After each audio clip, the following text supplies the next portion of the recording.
do D&D or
Hello, and welcome to Final Fantasy Tower of Fates. I am your guide, Dylan. Thank you for joining us. Very excited to be here. Episode 2. We made it to the second one. That's a huge thing. We have a new cast. As we said, each episode is going to be a new cast. Each episode is going to have a new dungeon. So, as you can see, we have our lovely cast down there in the crystals. I'm in the floating crystal above. We have our captions going. We're going to go from right to left with our introductions. So we're going to start with Nate. If you just want to tell us who you are and that stuff. Yeah, go for it. I'm Nate Haytnell, longtime D&D player, been playing since the late 80s, and I'm just excited to get back into Pathfinder and do a little Final Fantasy. Excellent. Diamond.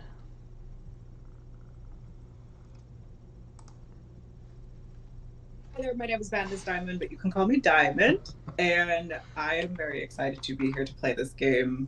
I worked very hard at this character. There's a lot of map to build, and I want to see how this runs and what dungeon we end up with, because the first episode was so chaotic, but fun to watch.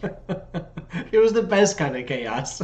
It was the best kind of chaos. The meta murder Google was like out of left field.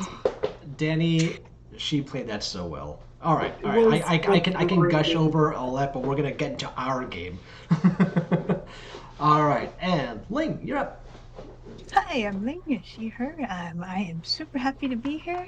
I kind of bounce around all sorts of places, so I don't really have any particular place to drive to, but I'm a dice maker. I'm at needmoredice.com. So, thank you for having me here. Thank you for being here. And once again, my name is Dylan. My pronouns are he, they. I am your guide for this fantastic adventure. There's no real, nothing else we gotta jump into besides the game itself. So, players, are you ready? Sure. Let's get into it. The three of you are adventuring on your way. You heard that the mystical Tower of Fates has finally opened up after its 25 years of being sealed. In the last 5 months, adventurers have been traveling across the land to enter it. Some return. Those who don't, we're not sure what happened to them. As you're making your way across the field, you see the tower growing larger and larger in the distance as you get closer to it. Upon the same path, you're passing another group of 4 party members who are very excited, and you hear them talking about how they had just experienced one heck of an adventure within the tower. That party consists of a Moogle, a Viera, a Galka, and a wolf with a flaming tail. They are going the opposite direction of you on the road. You guys are making your way to the tower. Let's have you guys start off right there so we can get some character roleplay going to see how you all interact with each other. So players, the stage is yours.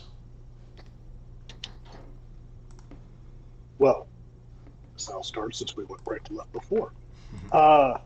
Aesir Rithman, a Hume warrior in purplish black plate mail, carrying a large shield. He is an ominous figure in his dark armor and kraken motifs. He carries a sword, a backpack, and a shield, and not much else. His armor is scuffed. He's very road worn, but has been an affable companion. Quick with a joke, happy to be with someone on a new adventure. And if you look down a little bit further, you will see shining green hair goes down to a little gnome who looks kind of lost, isn't quite sure what's going on, but is also happy to be here. This is Quish Tangletoe. And yeah. Tangletoe? Tangletoe. I love that. Yeah.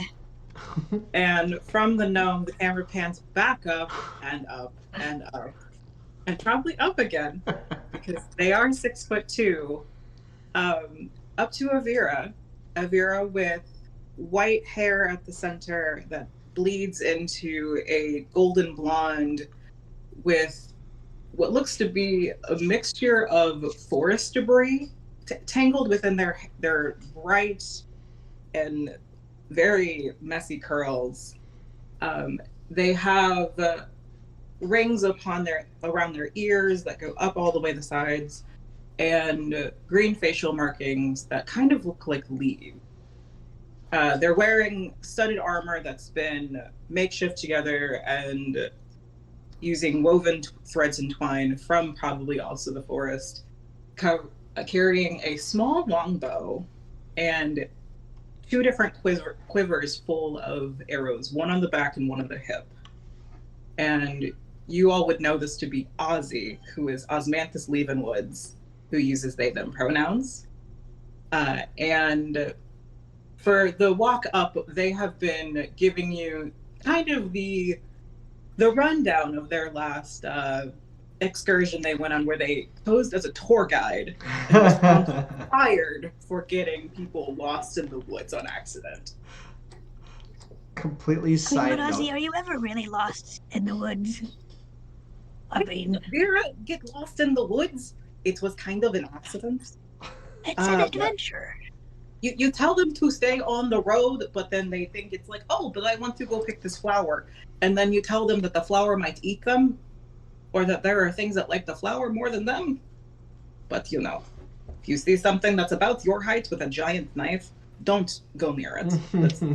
That's actually So how I get fired. Why'd they fire you, though? You told them the thing. If they got eaten, then it's on them.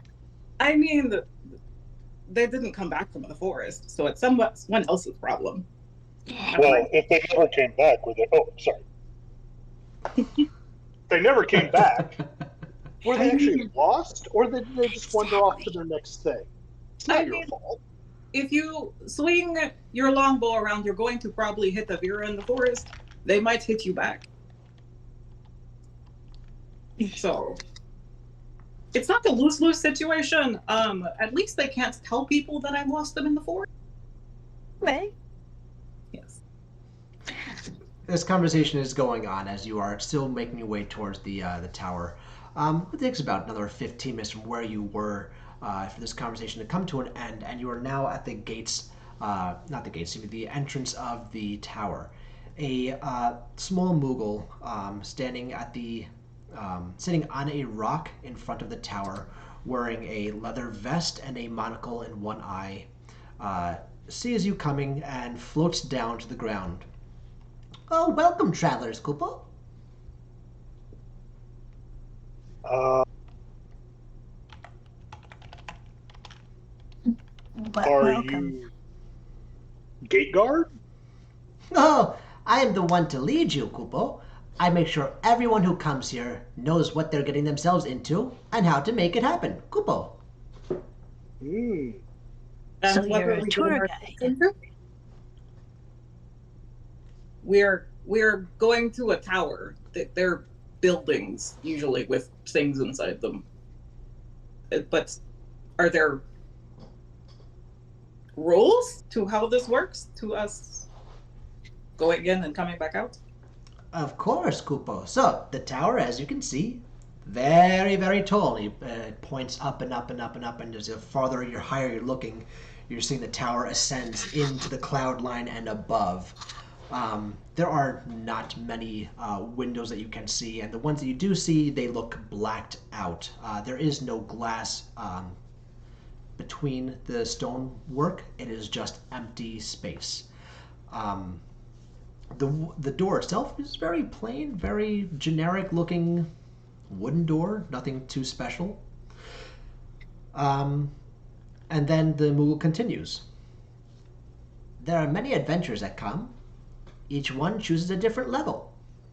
Each level is completely different from the next. What you will find, it all depends on you. You are able to come, and you're only able to go to one level. How you come out depends on your actions within. Can we get a level that's a little bit closer to the ground? Because that looks like a lot of stairs, and I got little legs. Don't That's worry it. about climbing. There's no need for stairs or anything. I will give you a teleportation crystal that will bring you to the level that you choose. How do we choose a Well, level? let's see. And he starts pointing up and starts counting. And there are about 9 levels left that have not been explored, so you can choose any one of those. Level 2 through 10. Interesting. And are the levels? What is the difference between the levels? I should say. Who's to tell? Even I don't know what's on each level. You're just the arbiter of what levels have and haven't been explored. Correct. I feel this. I feel like this is very similar to my tour guide situation, except for we might die. Does anyone have a favorite number between 2 and 9? Real quick, 1 second. Diamond, you're not in the captions. I know my Oh, gotcha. Okay, just making sure. my window crashed. So Oh no! Is it showing up now? Uh, Maybe, no, you're maybe. not there. Wait. It'll pop up when it wants you to come back in. No worries. Just to try.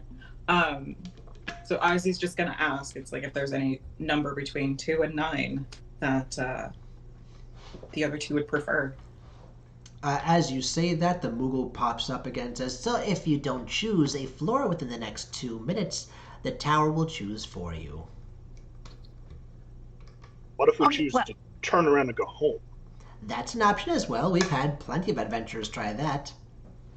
Just making sure the tower still leaves a choice. Of course. So- well, there's How do we get back?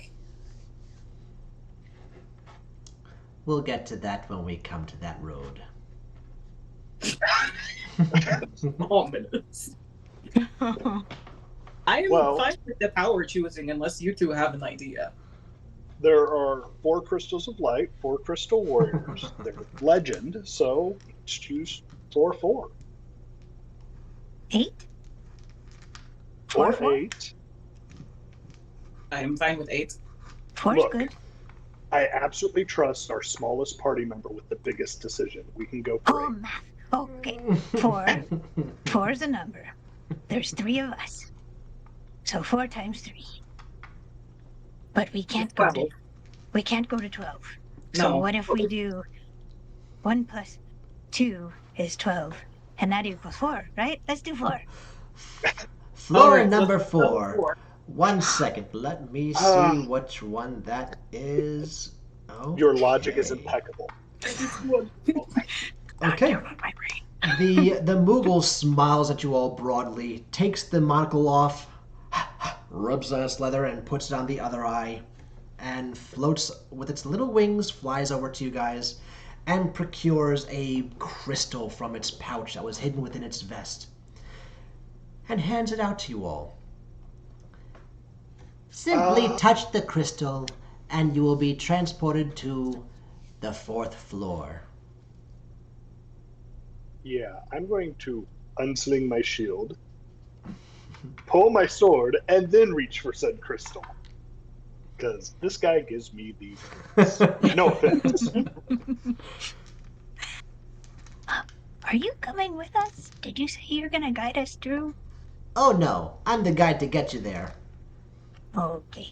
Not much of a guide, really. On our own. Lovely. I'm sure if you ask, his cousin has a nice used adventure equipment shop somewhere nearby. Oh no, my cousins aren't here at all. They didn't want this job. We will, if we come back, we will tell people you did a lovely job, and Ozzy is going to reach out to the crystal and wait for the two. Okay. Yes, so you're about a little taller than the Moogle, actually, so you can just, boop, no problem. There's no... All right. Once you all 3 have your hand on the crystal at the same time, a brilliant light explodes out from it, and you all feel a warmth rush over you, followed by a quick breeze that encompasses each one of you. The senses that you're getting right now is that there is a definite smell of earth and leaves. The scene around you gets completely whited out as you feel a sensation of you being stretched out and then pulled back to your real form, stretched out again and then let loose. As your eyes adjust to the white light all around you, you finally can see that in front of you is now a sprawling forest. Dense vegetation everywhere. These are pine trees and evergreens as far as the eye can see. Off to the left of you, where you are now standing in a completely new area, is a small settlement. Maybe 6 or 7 huts put together and little stalls. There are people of all different kinds and lineages walking around, doing their daily chores, getting themselves prepared for the day ahead of them. They don't have much of a armor wearing peoples. They are more leather wearing, cloth wearing people. They seem to be living off of the land. This is the town of A6.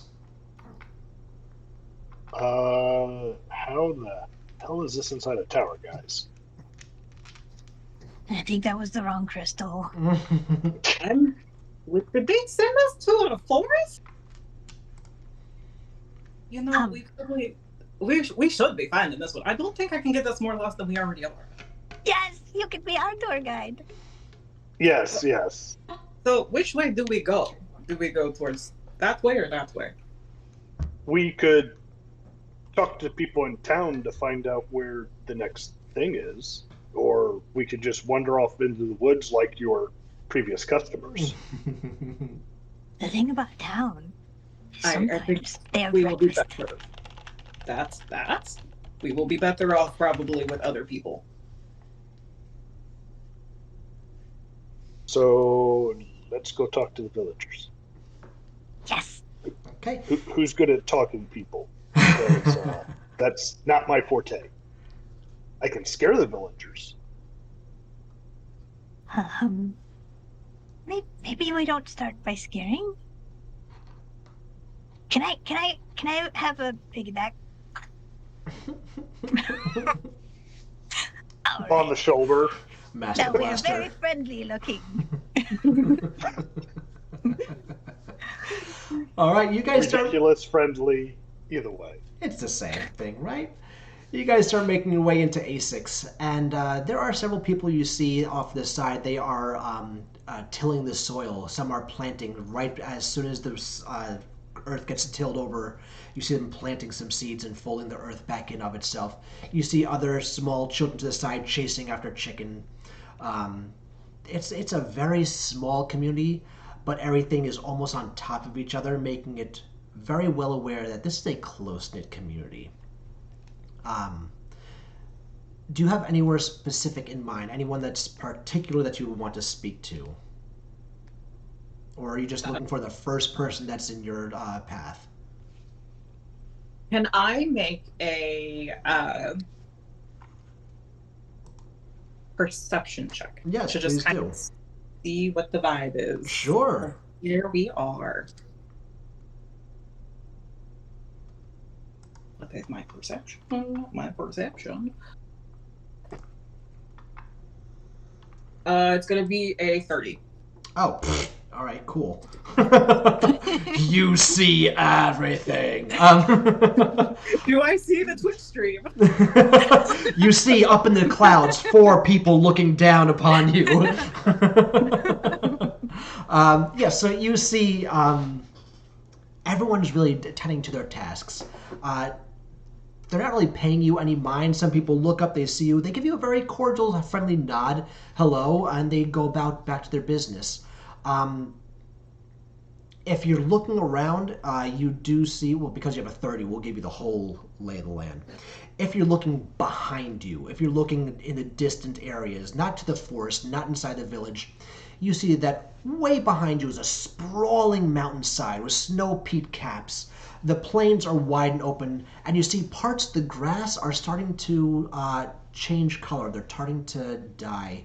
From what you can assume, it's probably because the frost is coming. As you see, the snow-capped mountain is not just the cap, it's more than halfway down the mountainside.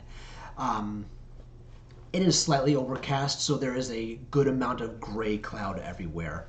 And at the rate of speed that everyone is moving to get their chores done, you're more than positive winter is coming quickly, and the townspeople of A6, they are working hard to make sure that everyone will be taken care of and that things do not need to be overseen during the winter months. Ozzy's going to relay this to the group, and just kind of point out the different things people are doing to prepare for winter. So, do you think we were sent here to help them prepare for colder weather? Is there winter inside of a tower? Well, why are they planting if winter's coming? They should be harvesting. Well, Maybe they're winter root vegetables. It's just that's backwards, I think. I don't know. I sleep at farms. I don't actually dig in the dirt, but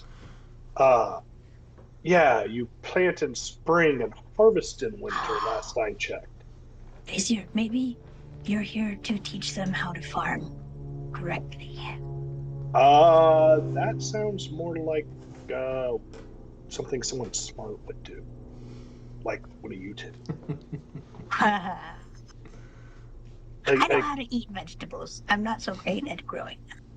Yeah, I could teach them how to butcher a cow. Maybe we say hello. Hey, there's a start. Ozzy, you're good with people. One of you say hello. But what makes you think I am good with people? The tour guide, you tell The people tour where to guides. go.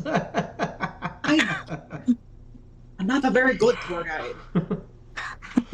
But Ozzy will look around and try to see if there is anyone who doesn't look as in a hurry to go and do their task. Usually, kind of looking for someone who is looking for a reason not to do their chores.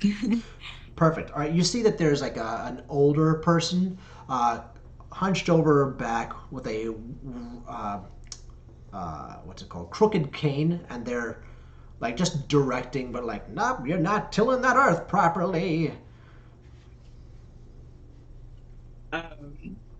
They are going to straighten their back a little bit. How tall is this older person? Hunched over, he's still about 5'3", 5'4". Lovely. Ozzy will stay a couple feet back, so then they can hopefully meet eyes instead of this person having to look up. And just say, it's hello, stranger.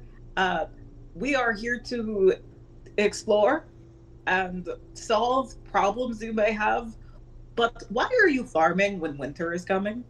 Wouldn't that kill your crops? You're not familiar with these lands, I see, bunny person. We're harvesting snowberries. The only vegetation known to grow in the area when there's snow. It thrives in the cold. So you're sowing snowberries. Yes, we're getting ready for the harvest in a few months. Ah. Okay, Excuse so me. guess that makes sense. Are there any threats or problems you need help with? Oh, there's always threats. Just last year, the hobgoblins of the forest, they tried to decimate our fields. I hope it doesn't come to that again this year. Why didn't they defecate somewhere else? We're the closest settlement for a while. Hmm. Do you snowberries? Do you make snowberry wine? Yeah, snowberry wine, snowberry pudding, snowberry jam. So the Snowberries they're good for everything really. and so the hobgoblins they don't like snowberries. Oh, they like 'em a lot. They decimated the crops and took 'em all last year. I think the fertilizer would help. Hmm. I don't think you understand the word I'm saying. He said he said they took 1/10 of their crop. Wait, what? Decimals? Decimate 1/10. Yeah, wait. I am confused. Oh, no. They mean they turned and burned and salted the soil. Well, that's rude. Who would use Well, that would salt? be raise or ravage, not decimate. Either way, they did bad things to these people. Where do the hobgoblins like to stay? Deep within the forest. They live that way, that way. Jerosius, which way do the hobgoblins live? And you see one of the people who are tilling the soil go, Grandpa, the woods, right over there. Keep going. How many times you got to do this every time? Oh, every time. How many people have come to try and help you with these hobgoblins? Oh, nobody actually. It's just he keeps on talking about them and giving a different direction every time we talk about them. He's got the worst sense of direction. I'm sorry, Grandpa. I know you can hear me, but it's the truth. I got figured lost you were in the like village last week. I was worried we were like the fifth group of adventurers to come through and get wiped out by hobgoblins. So that's reassuring. No, we haven't had any adventurers come through. You're quite actually the first that we've ever seen. It's quite interesting. Are Well, you thank too you. attached at the shoulder? No, she's removable. I am pleased to meet you. I am Quish, and I'll bow and I'll fall off. Are you trying to catch her as she falls? Yes. Can you give me a dex check? Oh, you're so in trouble. 9. You catch her by her leg, so she's now dangling in the air, just like upside down. You did catch her though. And on the Again. Oh, wait.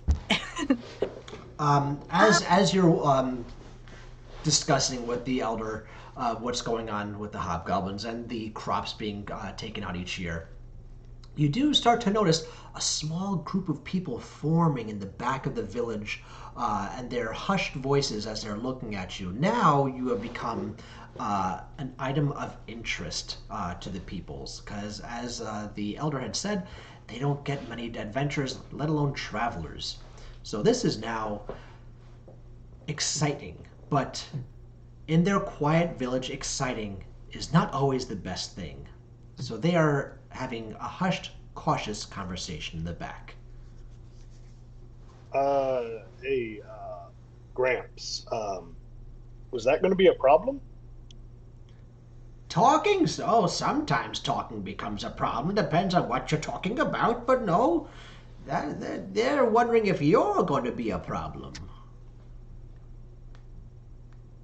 Well- Audrey is going to just first, what species bloodline is this man?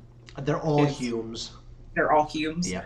Ozzy is going to just give kind of a look around and address the elder again and say, "Well, young man, I appreciate you giving us kind of the lowdown, as some people may say, and about these hobgoblins and how they keep troubling you.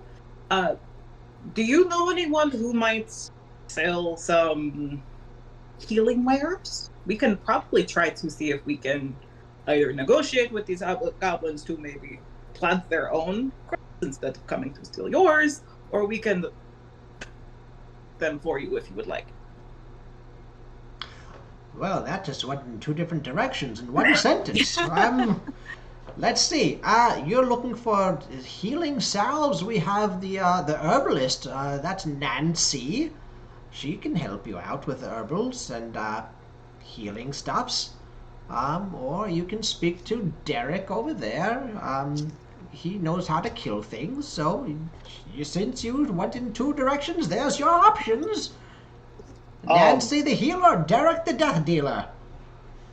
Quick question. Yes. Does your herbalist deal in growth potions? My companion here is actually a giant. Not to my knowledge. Hold on one second. No, they are not.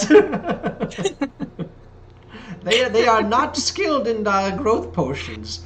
But if your friend here is a giant, then consider me a colossal giant. As he looks down at the gnome. She's waiting to hit her growth spurt. Oh, okay. Option 1. Option 2. Jerusius, option 3. What? One more question. Wait, let me One finish more up. question. Let's finish up what her option 3 is, then we're gonna go to the question. What is option 3? Yeah, I'm very curious to see what option 3 might be. I was just about to ask Jerusius. Maybe you can introduce us. Derusius. Is that your grandson? Oh! J with a J, yes. Jerusius, come here, please. I thought we had an imposter in the village. And the grandson comes over. He starts wiping some dirt on himself, and comes over. On himself? Yep, on himself. All right. Yeah. How can I help you? Didn't think that far ahead. Can you introduce us? Hello again. Hi. Can you introduce us to your friends? I am Jerusius. This is my grandfather. Everyone calls him the Elder. You want to be introduced to my friends? You mean the group of chit-chatters over there? We would like the group of chit-chatters not to try to kill us if we are here to help you. We don't listen. I'm not Derek, okay? We don't try to kill anyone that's coming through unless they deserve it. You guys are just asking questions. You're not really hurting the area, so I don't think we're trying to kill you yet. So The fact that you said yes kind of should worry me, but I'm not very worried. With hobgoblin situation, are they conversationalists? Do they talk to you? Do they just kind of come in, burn down your building, salt your land, steal your snowberries, and then run back into the forest? yeah, the second one, they don't really stop for afternoon tea to chat over. They don't really say, excuse me, we're going to take your belongings and possibly take a person or two, and then we'll see you next year. They don't really do that. They just they come and do what they want to do, and then they leave. If Derek's lucky, he'll grab one or two of them and take care of them. But for the most part, they come without any warning. But they only come once a year. Only once a And year. they take people? Sometimes.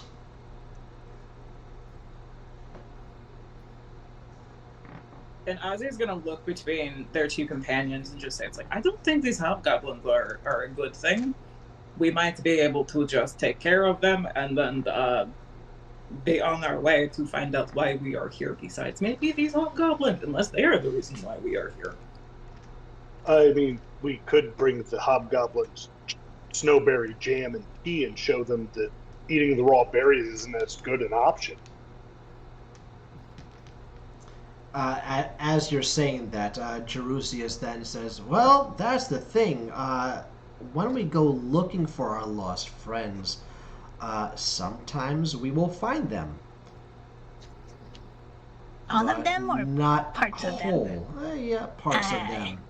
Okay. We can only assume that it's the hobgoblins. It could be something else in the woods. We have heard there were tales before we even settled here that the woods are home to a creature of growth and blight, I guess you would say. But yeah, we haven't seen it, so we guess it's only the hobgoblins who are taking and eating our friends. That's interesting. Yeah. Can I do a knowledge, nature, or dungeoneering about the creature of blight and all of that? Yeah, you can give me a knowledge nature for sure.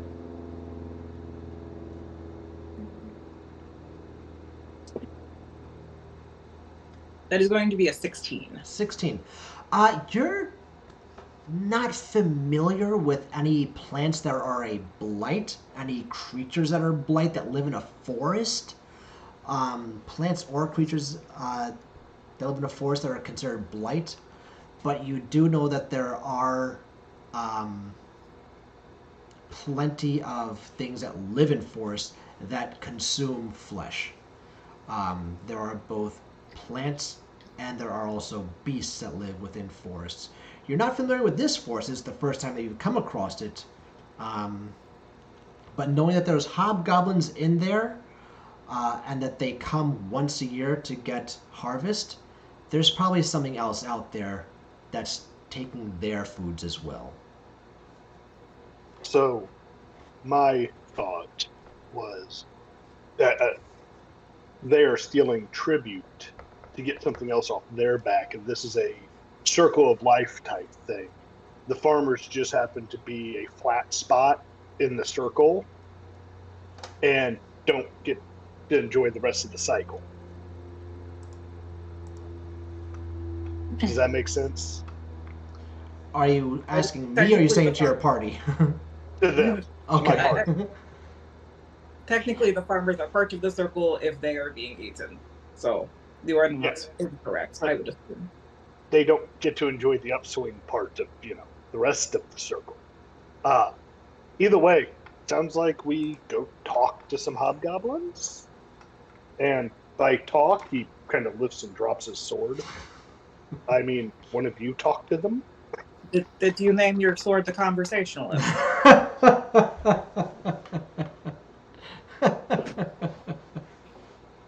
No. The sword's name is Steve. Steve the conversationalist. Okay. Well, I hope Steve is very talkative later. If these hobgoblins decide that we are to be the next tribute. And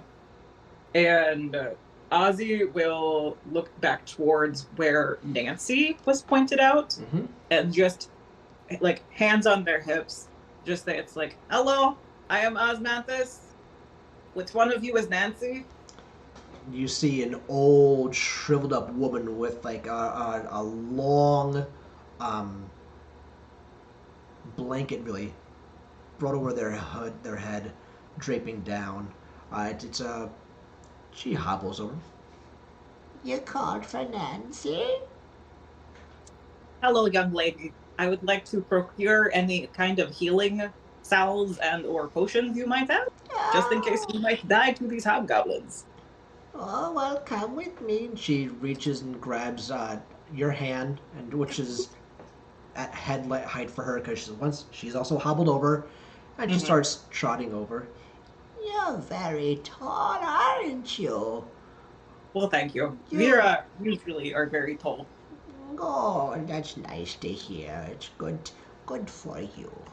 So starts patting your hand and brings you into her little hut, where there are a copious amount of drying herbs hanging on the ceiling, and just there are 3 cauldrons that they're small cauldrons that are just starting to bubble and whatnot. Let me see, you want some healing salves? And she starts taking these large leaves, very rich and life-looking green leaves, and she starts scooping out some sludge from the cauldron and splops it on, and then just rolls it up and ties it together. That's one. Does it again another 2 more times. Now 1 for each of you. I elbow the others. I told you we were going to get breakfast. Yeah, this is not for eating. This is for rubbing onto your boo-boos. And then rubbing it off later on. Do you Does know it something where we gain? get breakfast? It might stain your clothing. I mean, it won't stain your skin, but clothing, I take no idea for what it could do. Breakfast? Did you bring any food? Yeah. How about 2 potatoes?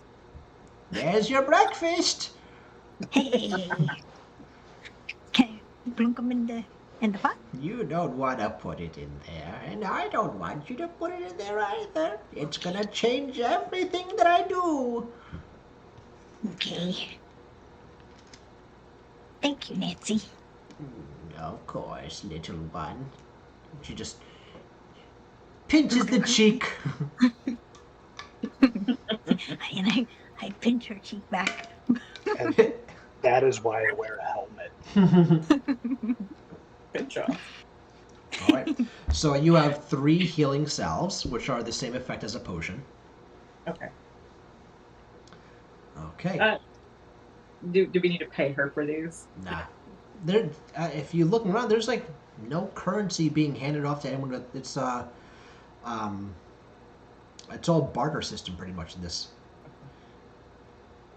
So let's step outside, look at the crowd that's still there, and say, Derek the Death Dealer, you're next up on. We've got questions. And you I'll see leave a little trinket behind for Nancy. She's What- done in my back. what kind of trinket? Depending on your taste, it's a very interesting necklace. Okay, cool. All right, I like that. So she'll find it later on when you guys have all gone. Yeah. Nice. As you call out for Derek, you see a wiry-haired, wide-eyed person frantically look around a corner.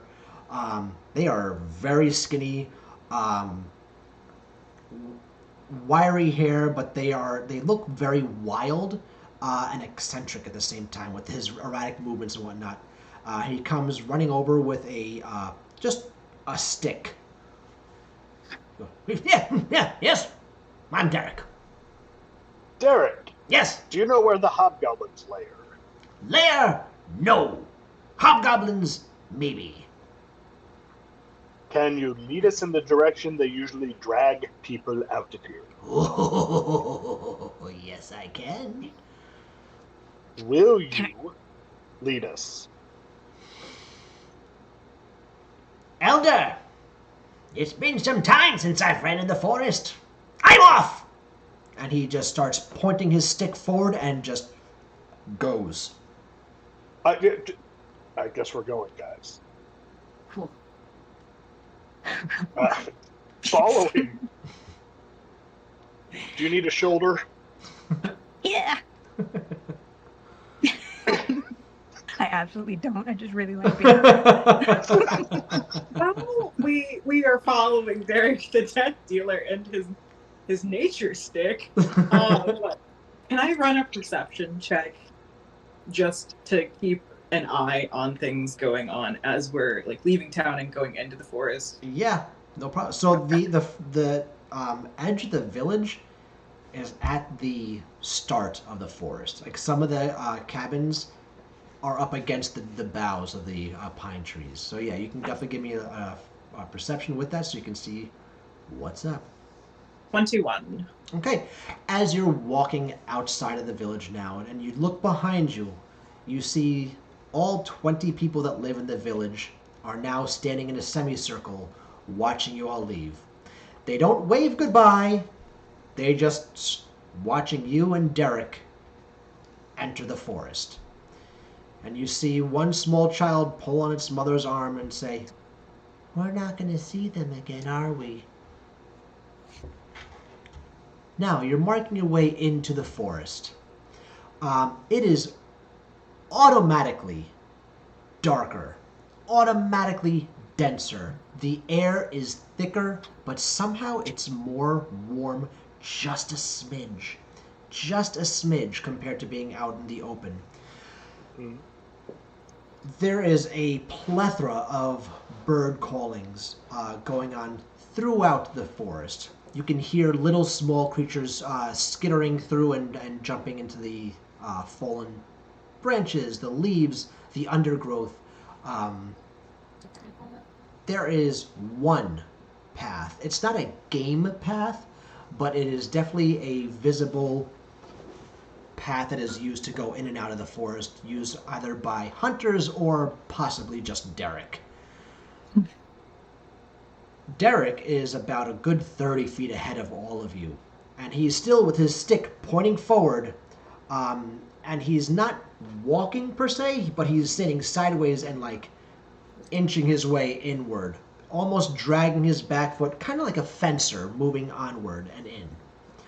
His head darting back and forth, too fast that you could pick up to really notice anything that he's seeing, but he's just like, Okay, Can I- release. Can I make a stealth check to sneak up and scare Derek? sure, go ahead. He's going to whack you with a stick. Let's see. He's going And to she roll wonders this why the people against. she guides run away in the forest. Oh, I mean, he's looking all around but not find. That's done. That is going to be a 33. Holy moly. Yeah, you absolutely come up behind him. And how are you scaring him? I would like to just put my hand in the center of his back. Okay. Do you say anything, or are you just touching him? Ozzy is going to lean down and just say, it's like, why are you sneaking like that through the forest but still making sound if you're trying to be stealthy? As you do that, he launches a good 2 feet forward, and with his other hand, he grabs the back of his stick and pulls it out facing you, turning around now, and you see that he pulls a blade out from the other side of the stick.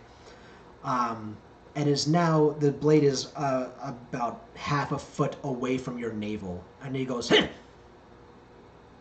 nobody's ever gonna sneak up on Derek. Oh, good. You have an actual weapon. That is what I was trying to see. But you are still very loud within this forest. Try to be quiet. In my experience in this forest, if you make noise, you hear more noise. If you're quiet, the sneakies come get you. Well, good, because I do nothing but clank and rattle. Are the sneakies the same thing as the hobgoblins? Oh no, a hobgoblin is a loudy, a sneaky is sneaky. And he puts the sword back into the stick, and you hear a little shk as he continues onward. What do the sneakies do? Do you know what sneakies are? I've never heard of sneakies. I've never heard of such a thing, but I think I like Derek. He seems interesting. I haven't understood a single thing that's gone on since we touched that crystal. I'm not sure I understood 10 minutes before that either. All right. You guys are now following Derek for about a good half hour into the woods. There is no overhead light coming through because the canopy is so dense. The forest is so rich. The trail that you have been following has gotten far more narrow and far less well-traveled. The abundant sounds of life and everything have started to dwindle off. And this is where Derek stops. You see him stick his sword stick into the ground and sit down crisscross in your direction. What's up, Derek?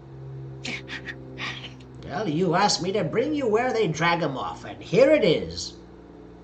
This is as where they leave the bodies or as far as you go? Both.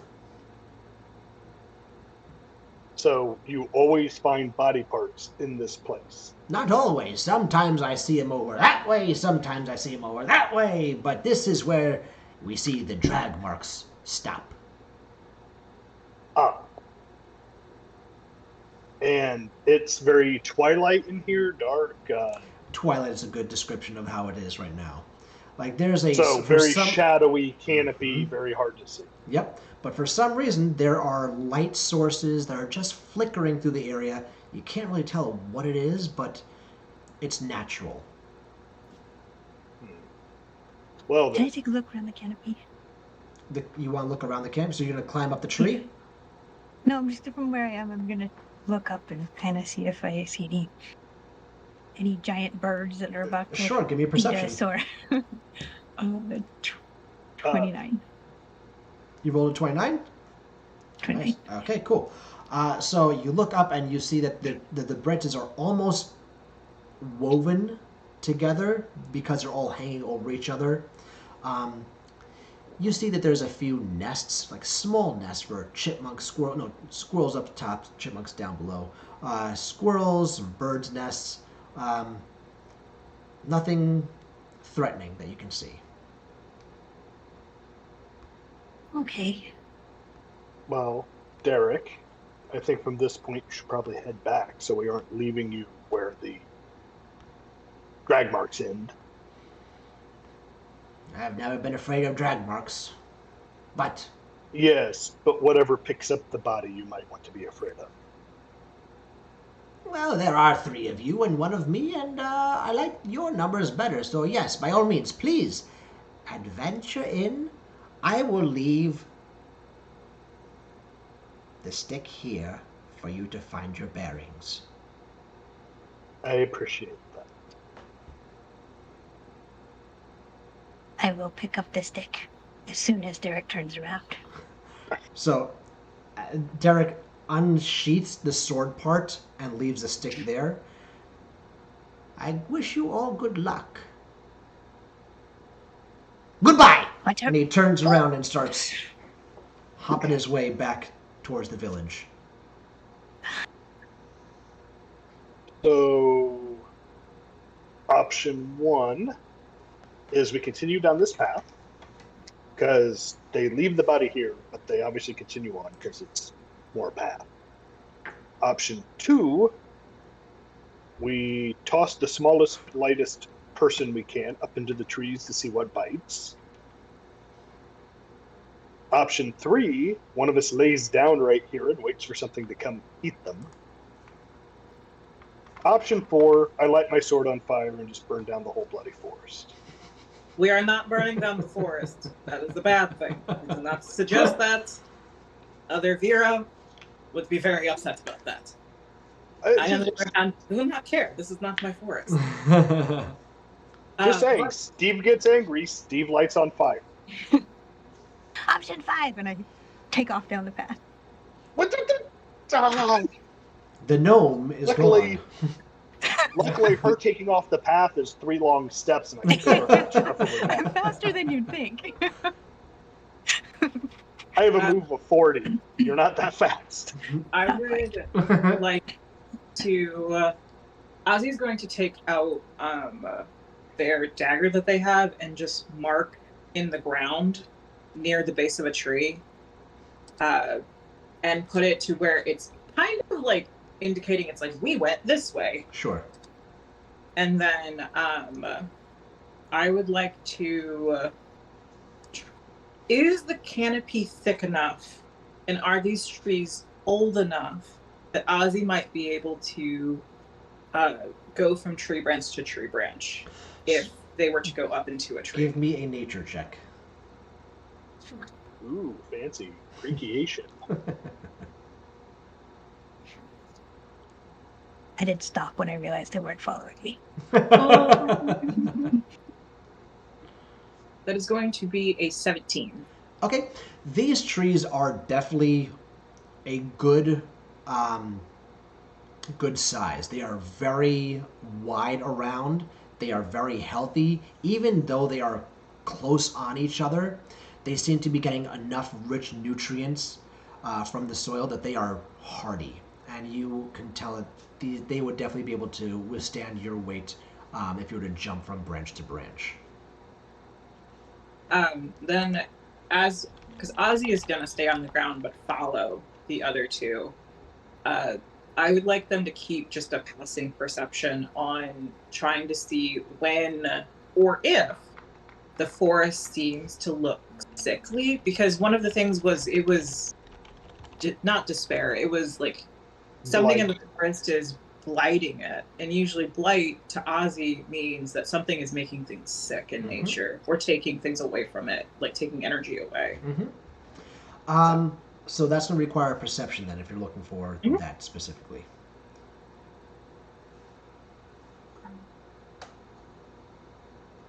Whilst she does that, I want to search the general area for tracks, rubbing on bark, the signs of animal life, or what could come in and out of this area.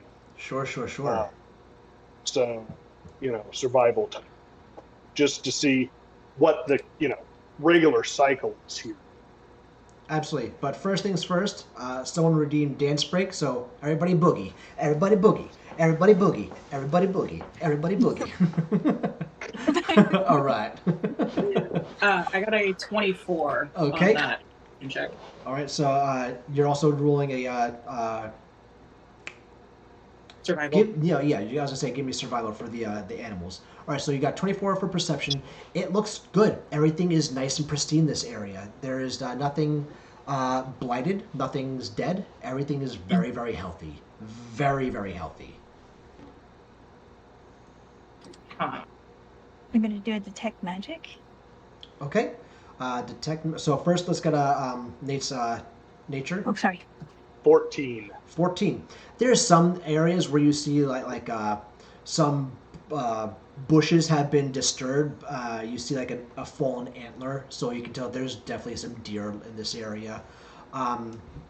You see that there's like a small, thin game trail here and there, but nothing too big. But yeah, there's definitely animal life within the area. There is a natural cycle happening. Exactly. Yes. Exactly. Okay. That's a good sign. Yes, absolutely.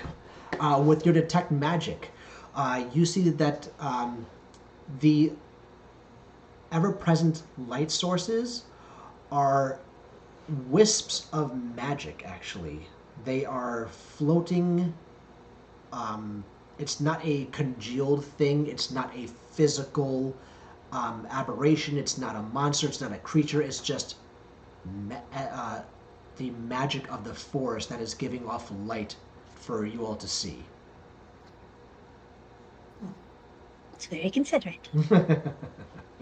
It is a life magic. With your detect magic, you'll be able to tell it's from the school of life. Nice. Well, all right. I don't think there's something picking up the bodies and flying off, because there's thick trees. Do you think there's something underneath us? Well, if you check below, I will check high up. Okay. Ozzy is going to jump into a tree. Giant gopher.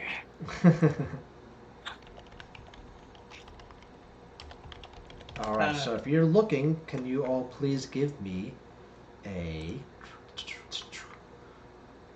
Nate, are you also checking to see? Yeah. They've got it. I'm watching to make sure nothing walks up and tries to stab us while they're searching. No sneaky sneaks. Can you all give me a perception then? 14. 16.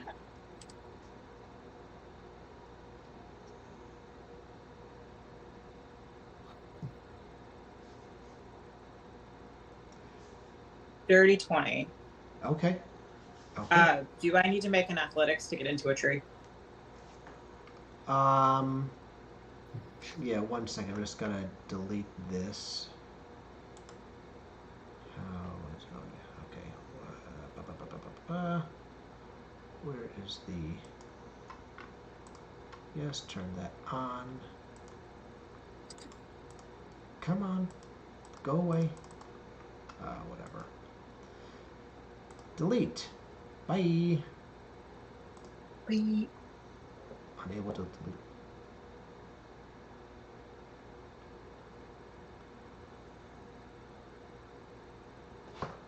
1 second. Okay, and... Whoa! What just happened? Okay, that's new. Anyway, okay. Yes, please go ahead and give me the acrobatics for that.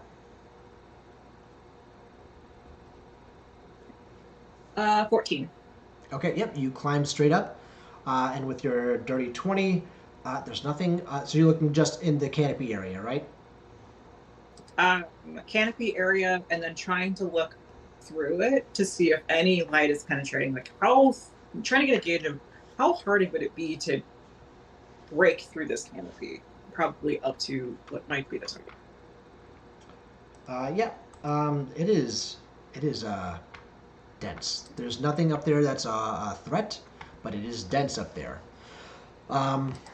If you keep climbing past the folded over branches, you can almost tell that the peak is not far off, and that sunlight is up there as well.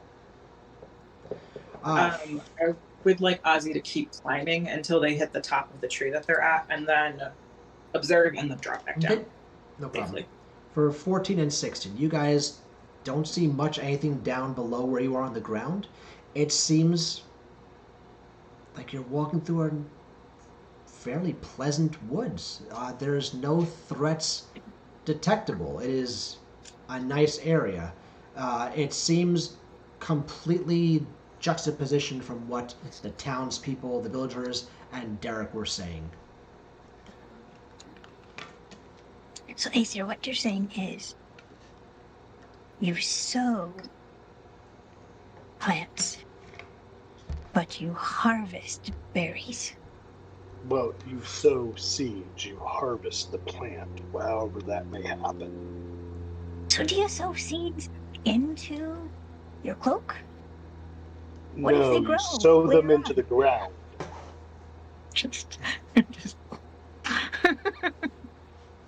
Just blab it on. Well, once Tree Bunny gets back, I think we should continue on further.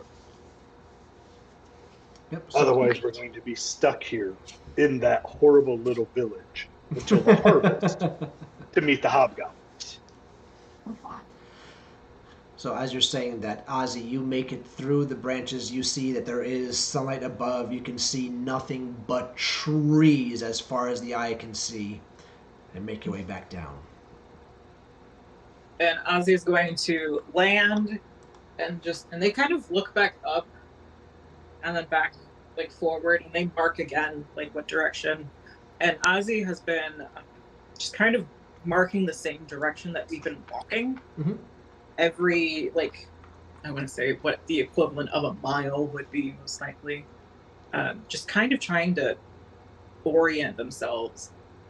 Whenever they were up there, could they gauge how far away we are from the village? Or could we even see the village anymore? No, you definitely cannot. It's way too dense. Traveling for 30 minutes in a straight line in the woods, you can see where the forest ends, but the structures aren't high enough to see over the treetops. Okay. So I have good news and I have bad news. Good news. Doesn't look like there's anything up there that is going to be able to break that tree line, swoop down, and steal any of us into the night. Bad news, there is a lot of forest for us to cover, so we need to revisit plans 1 through not burning down the forest. I believe that's with Plan Steve. So as long as Steve is not feeling fiery, we can see what else we can do. We can try to lure out the hobgoblins. How do we do that? Start yelling and hooping and hollering till they come see what's making a bunch of noise. What if they're drawn in by the sound of fun? Also, did we ever decide if we were gonna try to talk to them, or like give them hugs, or like slaughter them? I mean, we can try to talk to them. We can try to talk, and if they try to kill us, then we kill them first. Okay. I mean, I can hug them, but it's the same thing as trying to kill them. Oh, I think we should have a talk about hugs.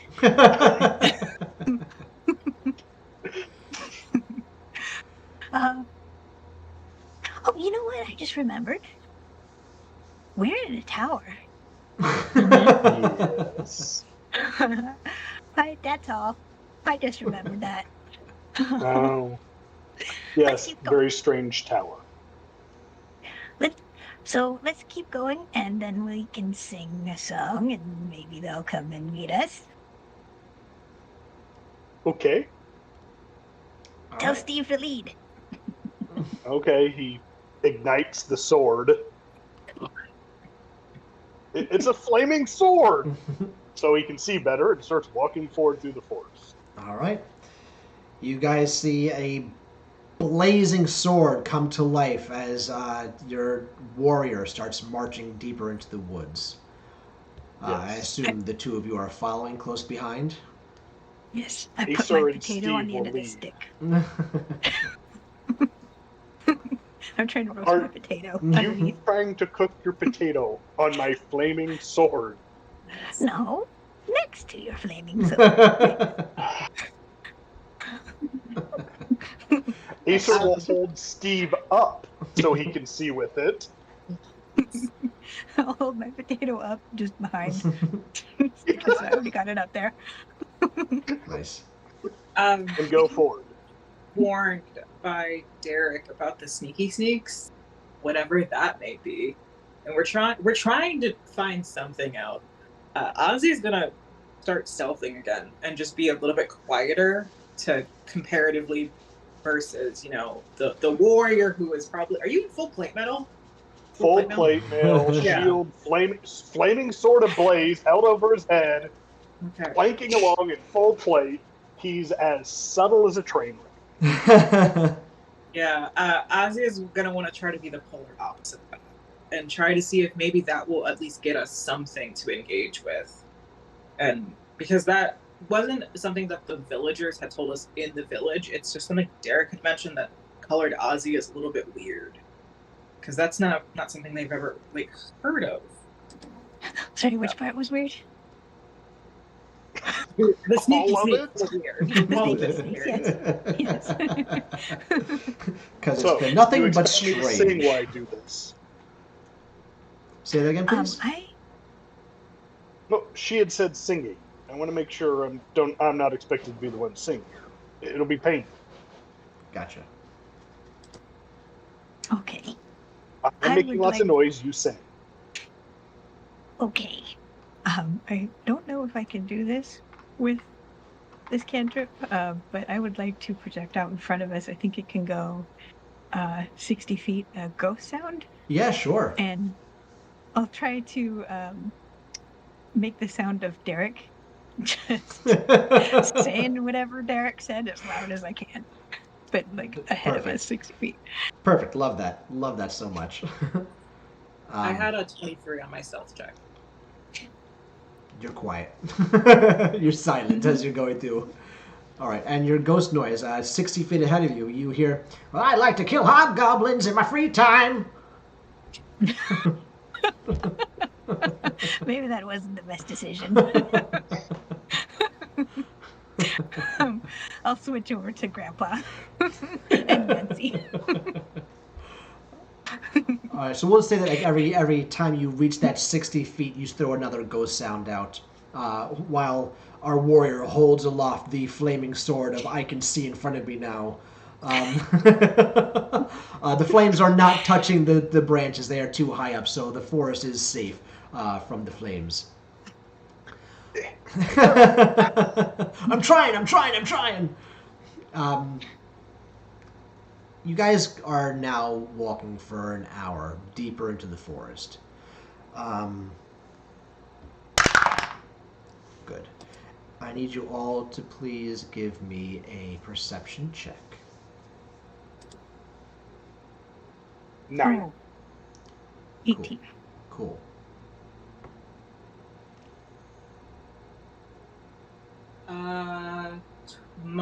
Dirty 20. Okay. Warrior, you don't see what's going on. You're still holding your. An hour later, you still have not dropped the flaming sword from above your head. This is a good shoulder workout. I must keep on doing this. You do not see what's going on. The gnome got a what again? 18. 18. Okay, good. So you and Dirty 20 with the Viera, you guys notice that the vegetation has started to look like it's been cut aside. The path is no longer there, but the vegetation has been physically altered. It has been cut down with blades. You see that there are hack marks on some branches. You see other pieces have been sawed down almost, but very rudimentary saw, so it is not a clean cut. There is something in the general area that you can tell that has been affecting the landscape. I give up on the ghost noise. All right, 1 second. Okay.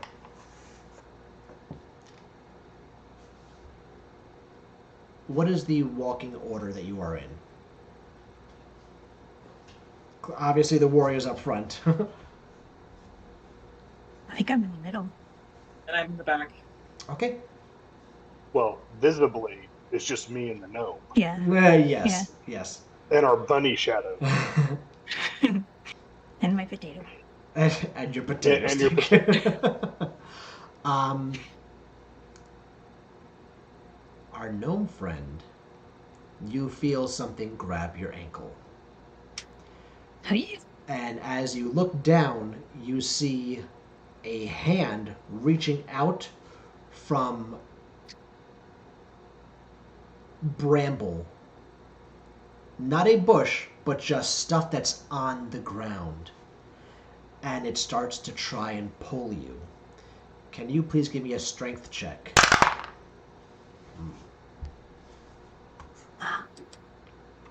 Oops. Oh no.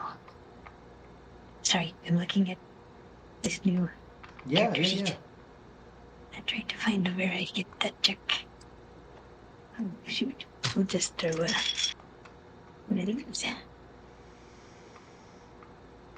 8. Okay. It does not you do not pass its strength check as it starts to slowly pull you underground underneath the bramble. Warrior does not see this, but our Viera sees that the gnome has just fallen over and somehow fallen into the earth. They are being pulled down. They are now up to their they're now pulled up to their chest height, is how far they got dragged into underground. Can Yeah. Sticky stick groundhog. Ozzy is call out? going to just try to pull their friend out of the ground. And I'm going to try to... I can't remember. No, I can't do a grapple because you're already partially underground. So I'm just going to try to do a straight up, like, F. Yep, that's going to be a strength check, please. And I assume the gnome calling out would be enough to pull my attention. Yes, the commotion would definitely pull your attention behind you. What do you guys do? Oh, crap. Groundhog. Would I be able to try to stab it? You can do what, but it's going to be at a much higher difficulty. If you want to try and stab anything, go ahead. Okay. Let's go. Never mind, I guess I'm not. Basic rolling. So it would be your BAB, base attack 17. bonus. You roll a d20 plus that. 17. Okay, cool. All right, 17, this thing. No, it does not connect. because I got my stick and my potato in my hand too. The potato. Damn that potato stick! Well, All right. potatoes belong underground. It would have hit. I'm Yeah. sewing, but the bad way. Okay. So I now need you all. Oh wait, I'm sorry. Vera, what is the strength check? My strength check was a 16. No, that does not get it out. So I now need you all to please roll for initiative.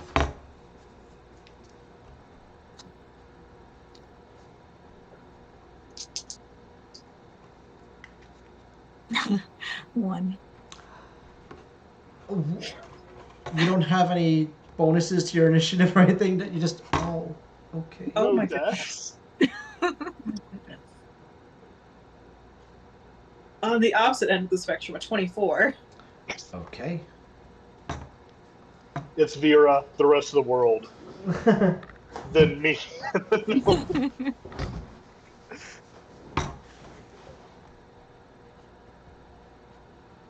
At least I already have Steve out and on fire.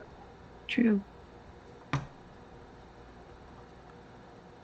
Okay. And I'm kind of sad that after this game is over, you guys will remember Steve and not even know my character's name. Whatever. Aesir? Yeah, I'm saying that right? yeah. I might know it, I might not pronounce it correctly. Point is the guy had Steve. Steve was cool. Okay. All right. Starting at the top of the order, Viera, you go first.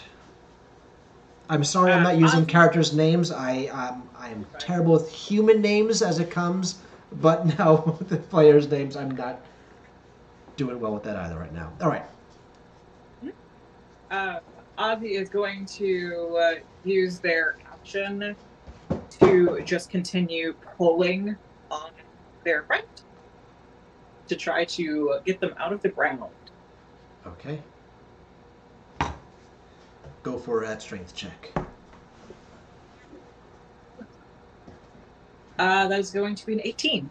Okay, yeah, you definitely get a good handle. You lock your arms underneath the shoulders and the armpits, and you just lift, and the gnome is now free of the ground.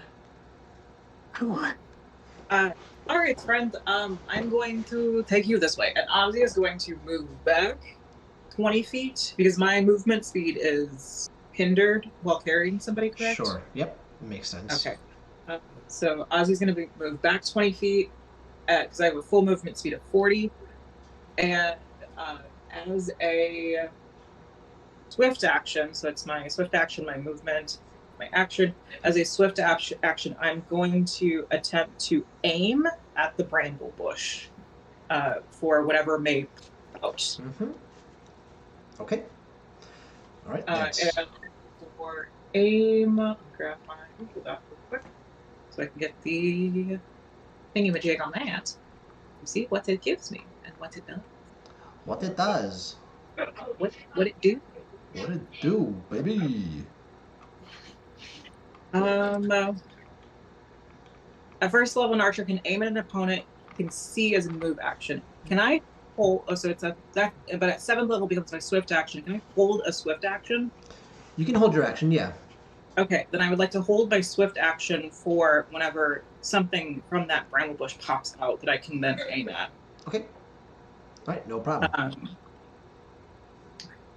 All right. That's me. Okay. This hob, so that first one is going to go and take care of that. This one. Okay. The warrior, you see an arrow come from out of the distance and just goes right past your pauldron. Like, there's a good foot away from where your head is, and you see, shoom. That's that one. These things are rolling like total doodles. They're firing warning shots. That's +4. BAB is 2. That's no. Still. Okay.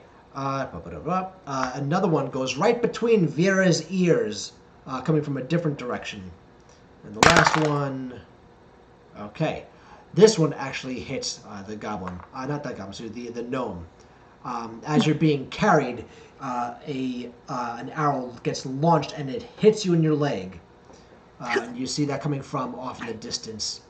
And that one is a... Arrow to the knee. We all know what that is. That's not the right one. This is a D8. That is 5 damage. Ay, ay, ay. 5 piercing damage as the arrow hits you. Okay. Okay. Up next is the warrior. Is there a visible foe?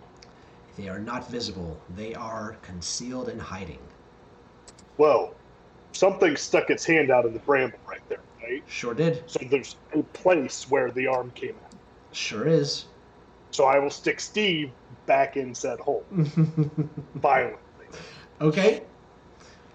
First attack is a dirty 20, That hits. and that will be... Oh, I forgot to grab it to you. 1 sec. No worries.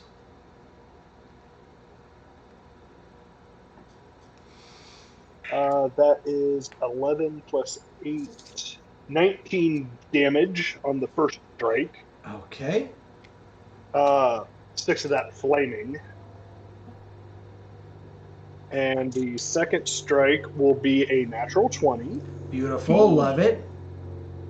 Hey, so that's a 31 to hit, just in case. Sure, it definitely hits. Confirmation roll is only a dirty 20. That's beautiful. It hits. It's critical. All right. And this is 1920 times 2.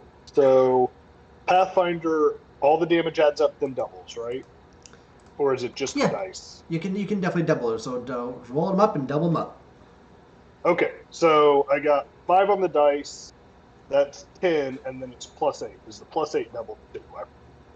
It's been a long time. The plus 8 is the fire damage, and the plus Well, 1. no, the plus... no, the plus 8's just all my bonuses, like the static bonus. Oh, yeah. Then go for it, yeah. So that's doubles. 13, so 26 damage total. Okay, how are you killing this guy? I don't know. He's hidden. I stick my sword down and skewer it around until I start feeling resistance and smell burning meat. You And turn... then pull my sword back out and go, got one, baby. Steve is now the first ninja blender in the world. Okay. He slices, he dices, he cooks as he cuts. But can he core an apple? Zoot, zoot, zoot. Stuff for the future. All That's right. me. Okay, that's the first one. All right, now it's the gnome's turn. Oh, it was rude. We just came here to talk about snowberries. I'm gonna... If I can see any of them? They are all concealed. They're all hidden. Okay, so in the direction of wherever I think one is, I'd like to cast Electric Art. So you're just launching it out? Yeah. Okay. Electric arc. Does that jump to another... if I'm not mistaken, the arc goes from you to the bad guy, and then it jumps once more, if I'm not mistaken? Yeah, one target to another. Yeah. 30 feet, 1 or 2 creatures. Okay. Do-do-do-do-do. Do-do-do-do-do. It doesn't say I have to see them. Okay. All right. Let's go ahead and have you cast that then. Okay. I got 20. So that's against their touch. Yep, that one hits. Hey. And what's the damage for that? I got 12. Okay, cool. Cool. You launch an electrical arc as it jumps from your hand out into the distance, sprawling and flying through the trees, and it lands on the first creature that it can, and it takes 12 damage. And you hear, That ow! poor chipmunk.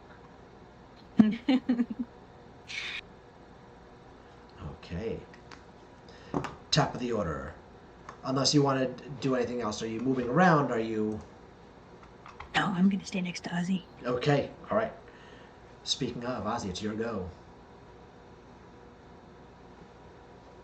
You're muted. Sorry, my It's all neighbors good. are mowing the lawn. Ozzy is going to pull out their bow and pull an arrow from their quiver. And is there a way that I could have observed where that lightning went in a general direction with a perception check? Yeah, we can. Give me a survival. That works too. I've got that. That's done.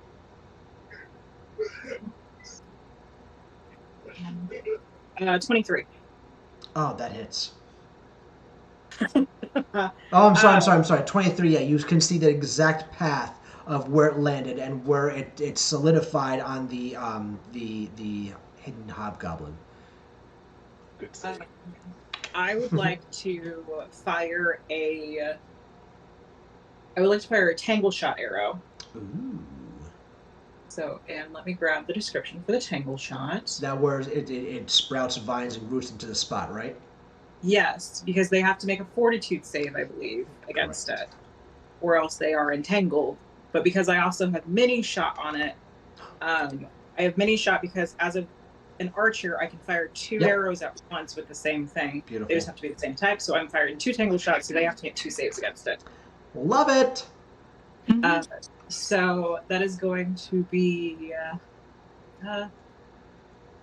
okay, so with the tangle shot, if it hits, they make a DC 10 reflex save or a DC 12 strength check to break it, or it takes 10 points of slashing damage to cut through it, and it's the range on it is reduced to half of the normal amount. How far away? It's 30 feet. 30 feet? Okay, Yeah. cool. You've got the longbow, so you've got 100. I have 115 with longbow because of the feats I took. Yeah. But I also get a bonus because I point blank shot as one of my archery talents, which gives me an extra bonus to being within 30 feet of target. Okay.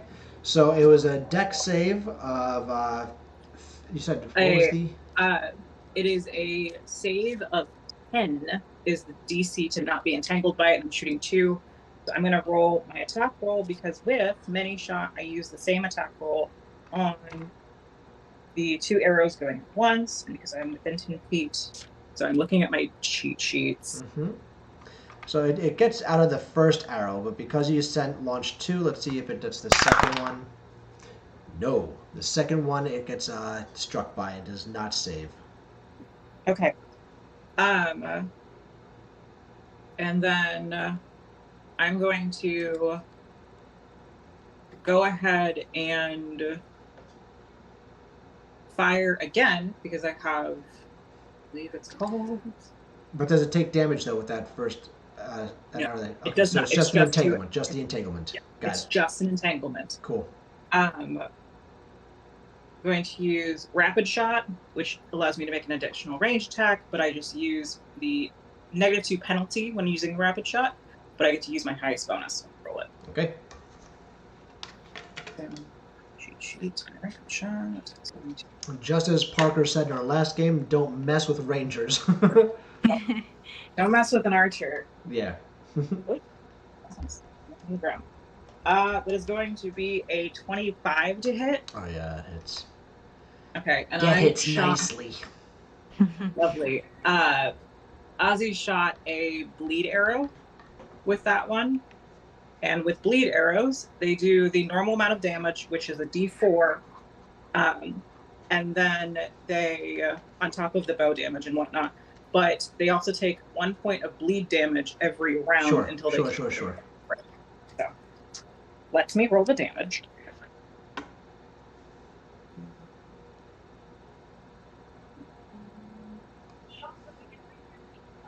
Bow damage. And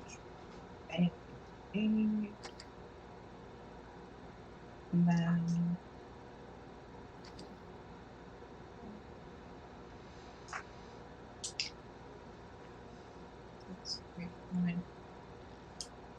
16 points of damage. Okay, they are dead. They're dead. Yeah. Okay, cool. That works. Because they got hurt by the electrical arc first, And now they got shot with a bleeding arrow. They did. And then Ozzy's going to lean down to their little gnome friend. You say it's like, I believe we both get the points for that one. I think they died. Are you that now? And that is my turn. I'm not moving. Dying now, thanks. Okay. All right. So the other two hobgoblins that are still in the area, they have now seen one of their comrades get blundered, another one get entangled and shot up and electrocuted. They are now coming out of the woods and into visibility as the first one charges at the warrior. What is your AC, please? 29. Okay. Sure, why not? So, Yeah, I'm sorry I couldn't get it. it's all good. BAB is 2. Melee with that is +5, so that's +7. Okay, 13. Does not hit. Let's see, that's bunk, and then it goes that. We're going to have it go with its double attack. 1, 2. And natural 20. Okay. So it does hit. Do that one. Let's just confirm. Another natural 20. Oh, diggies. Okay. Let me tell you, this die I think, Diamond, you saw the game last week, right? And how many times this nat 20'd in a row? This is my, yes. You got 5 times, didn't you, I think? Yeah. Yeah. I'm pulling out my banned DM die if you keep this up. The one my players don't let me use anymore? Yeah.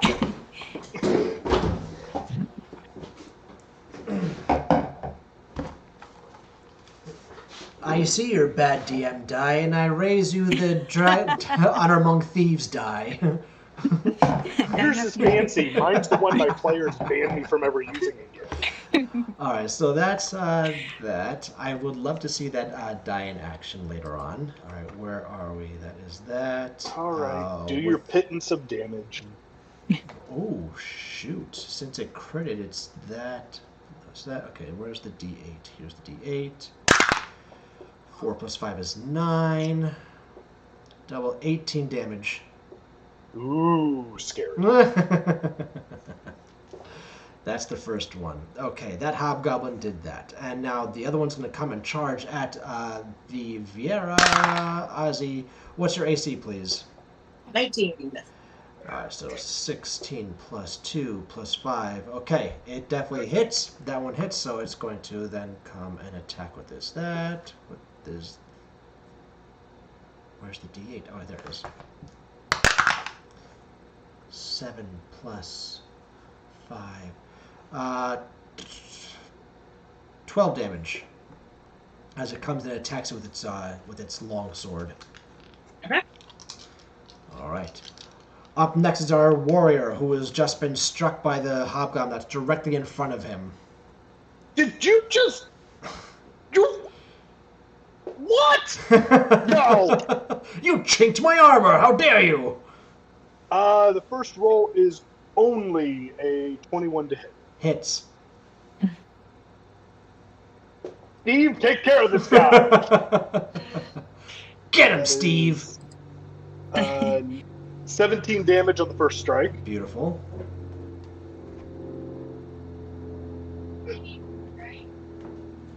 Uh, 25 to hit on the second one. Hits.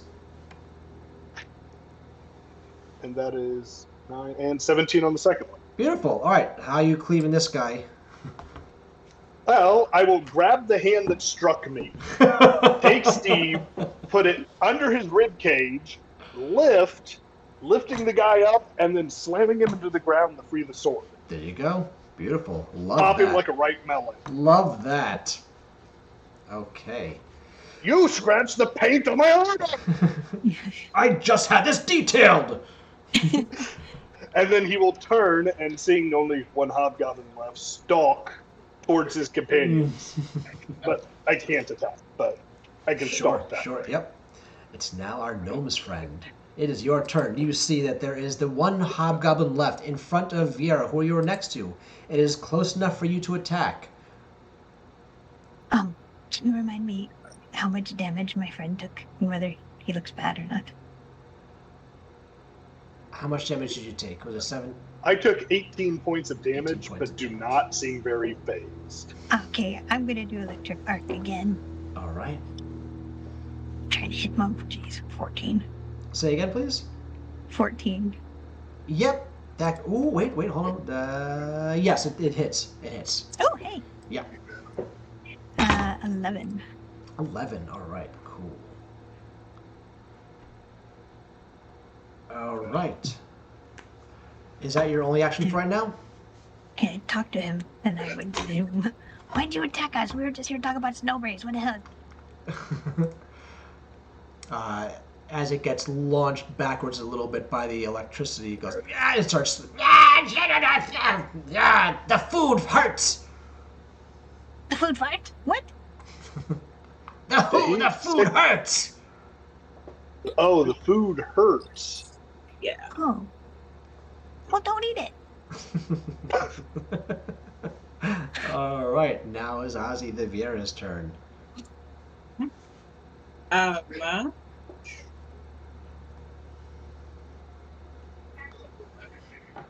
Sorry. Ozzy, treat this thing like a bat. I would like to use. I have 40 feet of movement. How far away is this hobgoblin from me? About 10 feet away. I would like to use that 10 feet of movement and then use stabbing shot, which allows me to use an arrow as a melee weapon. Sure. Within distance of me.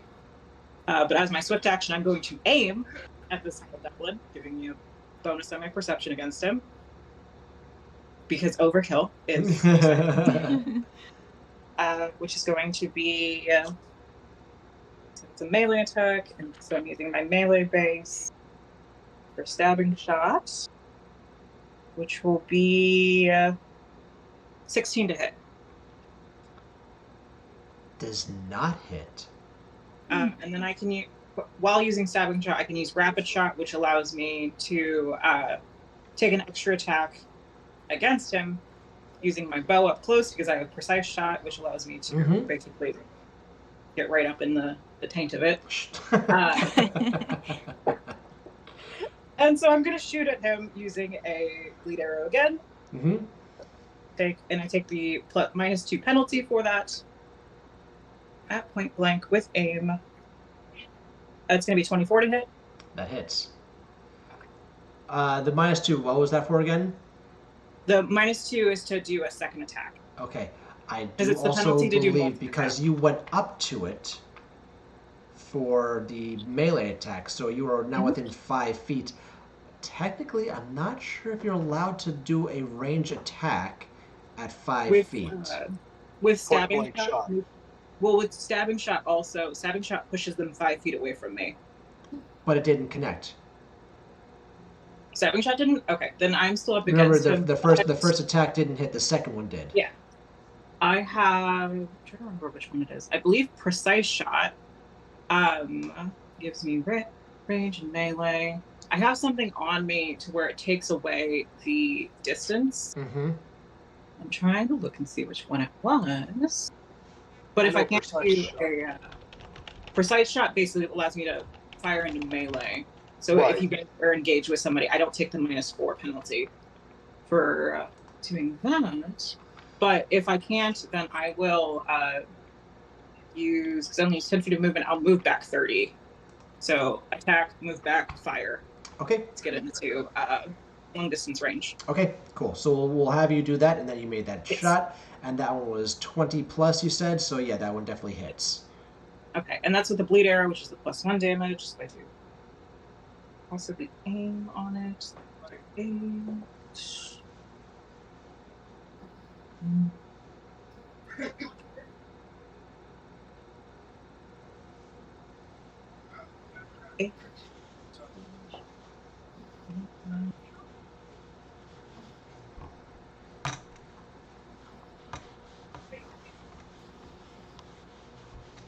15 points of damage. Okay, how you doing it? I'm going to fire. So you see Ozzy run up, attempt to stab with an arrow, decide it's like, oh, I missed, run back and shoot with the same arrow. Okay. And land it right through, like just right in the center. Beautiful, right in the solar plexus. All right, yeah. So the arrow finds its home thud, and you see the hobgoblin like get launched off its feet a few feet and fall on its back, squirms a bit, and then just keels over and passes out into the darkness. Well, we found the hobgoblins, but somebody made a mess of all of them. So we can't question them. Well, I think the one said that the food hurt, so maybe they're going in the village to try to get rid of the fruit. I don't know. No, I think he was referring to the fact that you hit him with a spell and your food. Oh, like he ate the spell. No, like he Like wants to eat you. Bad potato. No, you're the bad potato. But he didn't eat me. He I was wanted eating. to. A rabbit is still food, whether or not I've killed it. Uh-oh. Uh-oh. Rabbits are fine. You're a Vera, not a rabbit. Why did you say a rabbit? Just pick any other animal. But you picked a rabbit. Okay. Because that's what I hunt most often. Do you think When I those hunt are the people's species? sheep, they get angry at me. If I hunt someone's kid, they get angry at me. Deer are too big to eat by myself. Rabbits are just the right size for a meal. All right, this is a perfect space for us to take a 15-minute break. So we'll be back in a few minutes, everybody. See you in 15.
seeks. Okay, so the audio wasn't working, so we're good now. Okay, good. All right, so you guys are now going to be looting the bodies. So let's see. Each hobgoblin has a longsword, a long bow, a quiver of 10 arrows. They have scale mail, they have bucklers, and they are each holding 30 gil. And there were 4. 4 of them. So it's 120, which means we each get 40 gil, Mm-hmm. if my math is right. Yep, that's right. While you're looting, I'm gonna look around and see if something's gonna try to drag off these bodies. Give me a perception check, please. 19.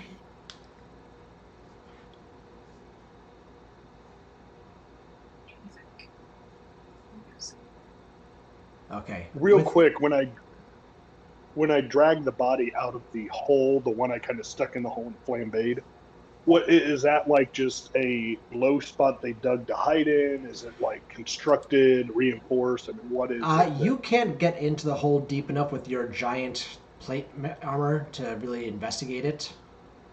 I was just going to reach in and grab and yank back out. Sure. So with the way you reached, it goes up to shoulder length, and you're able to get your arm in there. But like, you can feel that there's still more to this hole as you're pulling the hobgoblin out. Hey, you can fit. Can you go? So they actually did a perception first. So let me get that. Yeah, it's all good. So you said 19, is that correct? Yeah. Okay. You don't see anything, but you hear what could only be described as something slithering in the underbrush. And there's not just one. Okay. I think that we are about to meet some of those sneaky friends. Probably a bunch of them. Since I can hear them, I'm thinking they're probably pretty big. I don't want to go in a hole. Do you want to go on a tree? Maybe. Can snakes climb trees? Yes.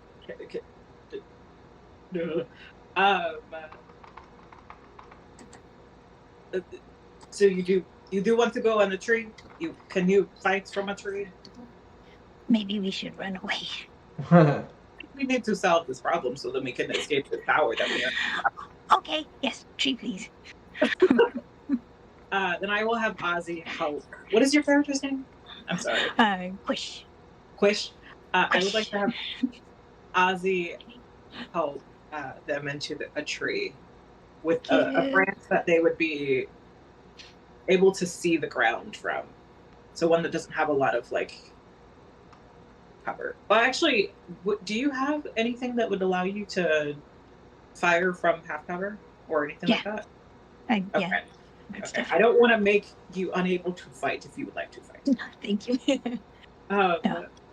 So I would like to see, can I roll a survival and an athletics maybe to help them get into a tree and try to find something with half cover?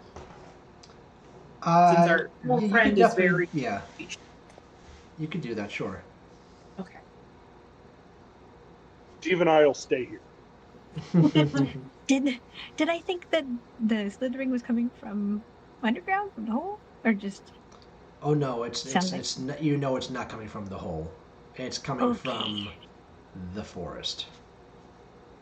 Oh, the whole forest. There's a lot of little sneaky friends. Maybe these are the sneaky snakes. The sneaky snakes. The sneaky snakes. Maybe that's the regional word for snake. The snake. What? I think the snakes are very pretty, but I don't think I've met very many of them.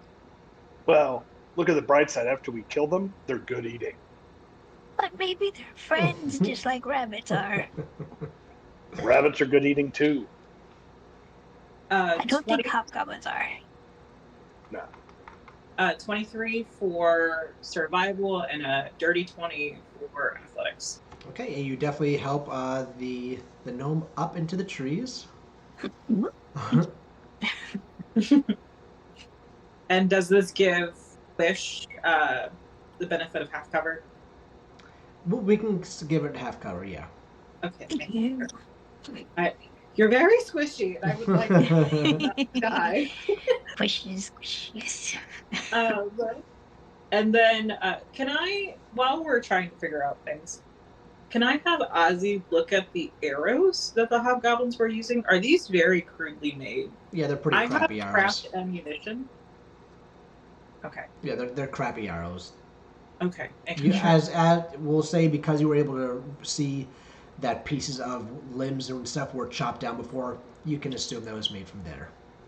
That's what I was assuming. Can I detect magic again? Yeah, you can do detect magic. The same magic is present with the floating life magic. There is not. 1 second. 1 moment, please. I mean, Acer looks very pretty to detect. Yeah, you're not seeing much anything else. That's the only thing that's in the area. Okay. All right, so we have the warrior on the ground who just pulled out the hobgoblin from the hole. We have the Viera and the gnome who are up in the tree. What are you guys doing right now? From up in the tree, I'm trying to look around for the snakes. Okay, give me a perception, please. 25. Standing on the ground doing the same. Okay, so give me your perception as well then, please. Same thing. All right, so all three of you give me perceptions. 6. Oh, okay. It's a beautiful forest. there are trees. Pretty. 23. Okay, and what'd you get? 25. Okay, cool. So the two of you up above, you can see that within the brush, there are 4 distinct movements. Something is slowly coming forward and pushing things aside, leaves, twigs, rocks, almost like the wake behind a shark's fin. Underground? You don't see where it is, but it is creeping towards the bodies of the hobgoblins. And Maybe the people other... want to come up in the tree with us or get away. Maybe something's coming for a snack.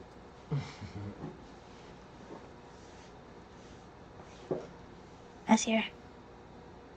You done looting? What? I don't see anything. Come on, step away from the bodies because you don't want a snack, but something else might. And there's 4 something else's. And Yeah, there's usually So when they come for the usually thing, no I stab them. leftovers. Get over here.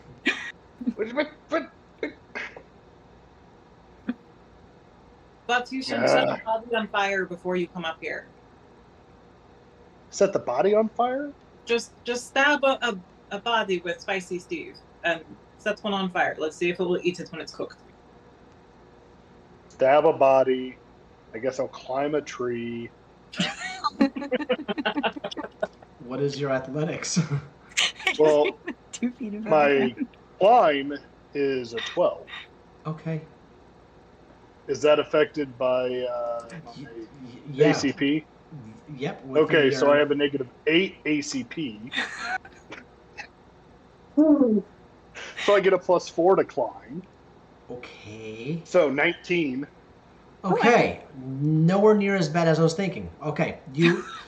You clink, clank, clunk your way up the tree. And you are sitting on one of the boughs close to your 2 comrades. You guys happy? Now I can't stab them. Did you No, but isn't ignite it the be nice? hobgoblin that was down there, or? Yeah, I said I stabbed one of the bodies to get its Okay. clothing on fire before I climbed up. Okay. All right, so you are now all up top. Steve goes quiet for the moment because I don't I'm in a tree. move. Well, I meant like Yeah. flaming in the branches. Sure. That would just be silly.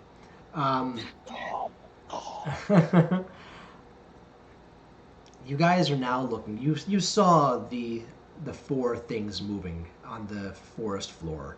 You pointed out to your warriors, so they are now aware of it as well. Oh, The one that was heading towards the hobgoblin that was just ignited, it stops in its tracks, and you see it receding. The other three find the bodies. So there were two of them that were out in the open. One of them was still in the brush. You just hear it being pulled and dragged backwards. You see the bigger space now being pushed aside as the body of the hobgoblin is being dragged deeper into the woods.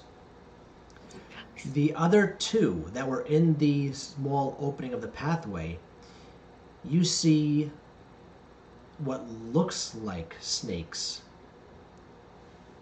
slithering out into the pathway and then wrapping itself around the leg of each hobgoblin and slowly dragging it backwards.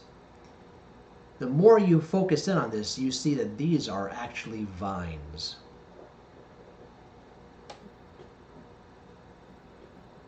okay. Yeah, a couple 100 pounds of steel and dumb warrior are now going to descend rapidly with the force of gravity and stab a vine. Okay, cool. Give me your attack roll, please. Oh, not great. 25. Let's see. Where is the...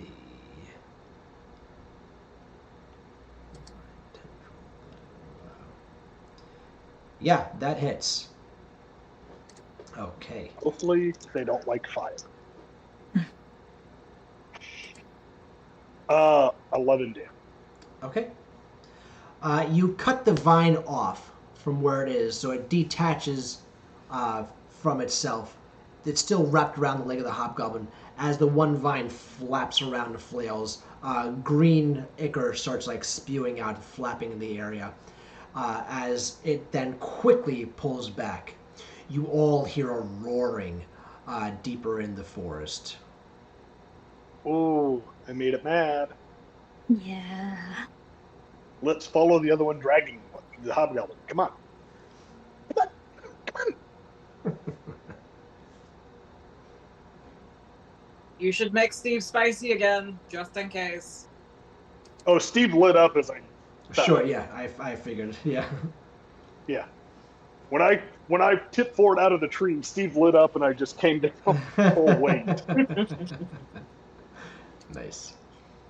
All right, so that one vine slithered back quickly. The other one that's got the other two hobgoblins, it's picked up the pace a little bit, but not as in need of retreat as that one harmed vine. So, All right. Come on. Let's go. Ozzy is going to follow, but Ozzy is going to stay above and follow via the branches. okay. Would Wish like to come with Ozzy via the branch? I don't know if I have anything to climb. If you would like to try to traverse the treetops with me, I can try to help you if you would like. Yeah. I'm going a little slower. Yeah. Okay. Then, Then, I grab on like a backpack. I have a movement speed of 40 with a person on me. I'm assuming 20, 20, correct? yeah. Okay, Yep. cool. Okay. All right, so for all intents and purposes, you guys start making your way deeper into the woods off of the track now, off of the trail. Steve is a light and is making excuse me, making the area brighter for all to see. Ozzy, can you please give me a nature check as you are moving? We'll say you guys are moving for about 5 minutes as you're following the vines that are still pulling the hobgoblins at a good speed. They are matching your running speed.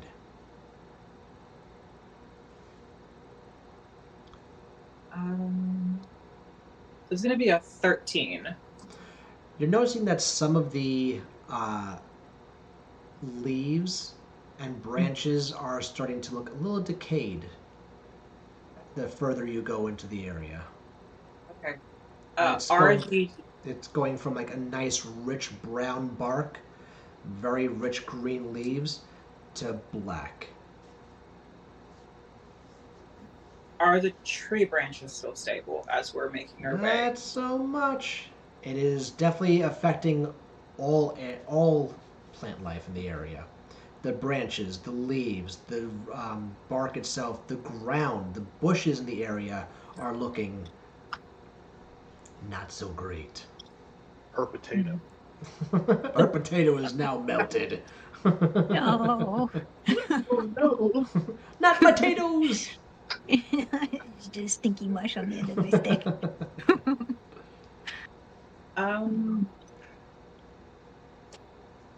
Ozzy is going to communicate this to Quish and just say it's like looks like our tree branch path is going to get a little sparse. So we should come down to be at ground level again. But you Yeah. can stay on my back if you would like. Okay, thank you. Just so then you don't get dragged under, I would hope. Yeah, that wasn't fun. If I get dragged under though, please don't let him stab me with spicy stew. Hey, rabbits are friends, not And we drop. All right. Okay. We'll climb down. You guys are moving forward. All right, warrior. What are you doing on the ground as you are now noticing that the landscape is changing from a nice, lush, rich, very healthy forest to the decaying area you are currently getting into? I'm still following the path that's been parted by the dragged body, but I'm now keeping my head more on a swivel left and right for whatever threats could come from either side, Mm-hmm. and not, honing in on just what's in front of me. Sure. Otherwise, I'm running with Steve. All right. Lazy bastard makes me carry him everywhere. Got to earn your keep there, Steve. Can you please give me a perception? Just you. 10. Okay. All right. You open up into a little bit of a clearing. And you see the hobgoblins are now thrown into the air and launched backwards a bit. And they fall back into the brush on the other side. I think the mouth is there. Yeah, let's not go in there. Oh no, I'm going in there. No, wait, no, Well, I can't stab it from back here. no, but it's harder to stab when you're being chomped on. I'm just gonna walk up and stab it, and when it wakes up, you two kill it from back here. I'm not so great at that. You got spells, you got fancy magic, you go boo. I've got fancy magic to maybe have it be our friend. This thing, Or- no. We are not friends, we are food. True, yes. So let's not be. Yeah, so let's kill it. And then the village is saved and the hobgoblins stop raiding and everybody wins. What if we talk to it? Can anybody talk to plants? I barely speak common. I talk to them, but they never talk back to me. I mean, depending on who you ask, Vera can talk to the forest, but they don't really speak back. It's more of a bit of vibe, and you kind of get the idea if the Oh, forest is friendly or not. But I think So this it's- might be a creature. Yeah. So So- we can try to talk to it, and then if it attacks us and tries to eat us, then we just kill it. We use the same philosophy we used on the Battalion. Are we okay? We're gonna do this. I'm gonna let Steve do the talking. Can I tell it a joke? Sure, go tell it a joke, and then I'll cut off the vine when it wraps you up and eats you. Okay. I'm still as a backpack. I'm gonna lean over. Mhm. But I'm looking at the ground like, don't kick my foot. And I'm gonna cast hideous laughter. And Okay. say, oh, what do you call, uh, oh no, um, uh, hey, guess what? My potato's stinky. Let's see.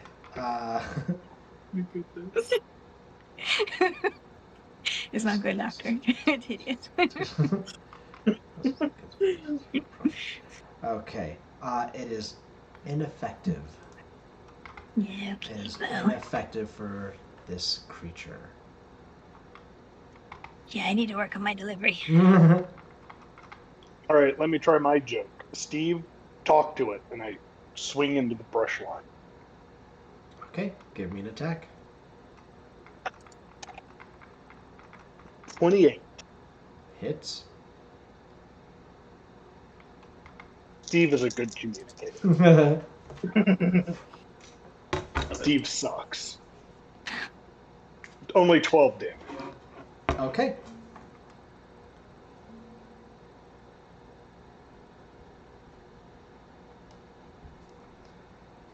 All right. Okay.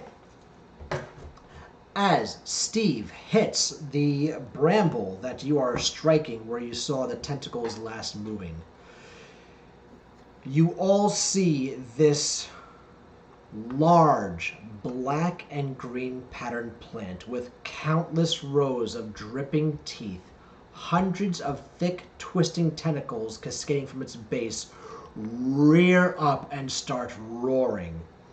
As the Marlborough comes to full attention. As it is attacked, it is now going to lash out and bite the first thing that is closest to it. So, da da da da, natural 20 again. Oh no, come on. You can use your DM dice if you like, I don't mind. Oh my goodness. Okay, so let me just confirm that. 18 plus 15. Okay, good. That definitely gets over 29. Okay, Yes. so that's 2d6 plus 12 times 2. Ow. 1. Alright, so 4. Where is it? 4 plus 12. That's 16. 34. 32 damage. 32. Yeah. All right, that takes me up to 50 damage total. Okay. Now I look like I'm angry at her. Yeah. So now you can all roll for I'm initiative. at like half hit points. If you Will you are be below full? 50%, you do get your limit break. Well, then I get a limit break. But that's on your turn, of course. 12. 12. 10. 10. 15. 15. At least there isn't a huge gulf between us this time. Yeah. The Vera goes super fast. The rest of us kinda saunter. So I'm sorry, it was 15, and then what was the next one? 10. Well, 12, then 10. Okay. All right, so the Marlboro had its attack. Next is Ozzy. Real quick, can I just get all of your ACs, please, just so I don't have to keep on asking each attack? 29. 19. 14. Okay, thank you. Cool, thank you. All right. The Fiera is up. I'm going to use my swift action to aim against it Now, with aim, are you counting the vines as part of the same creature? It's just different limbs? Correct, yes. So it has hundreds of limbs. Okay, making sure. So I'm going to go ahead and cast, or use aim against it as my swift action, and then I'm going to attack. I'm going to attempt a cold shot. Which one are you going to use?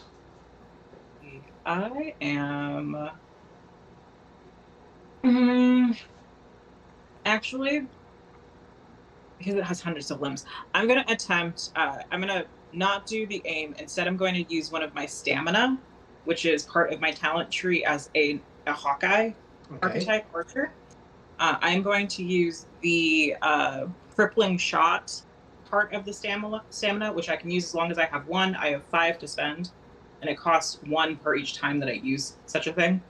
So I'm applying that to my first shot, which is many shot, which is 2 arrows.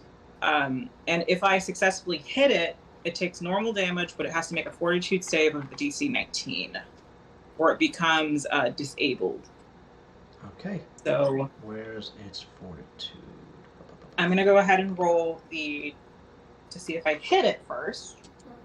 It's my first attack.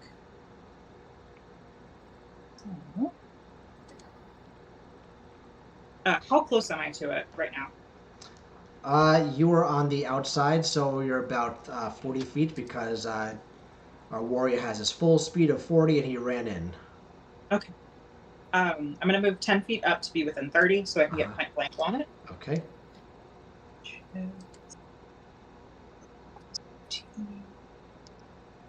That is going to be a 26 to hit. It hits. Awesome. And I am using just normal arrows on that. Actually, no, I'm gonna use normal arrows on that one. Okay. So let me roll that real quick.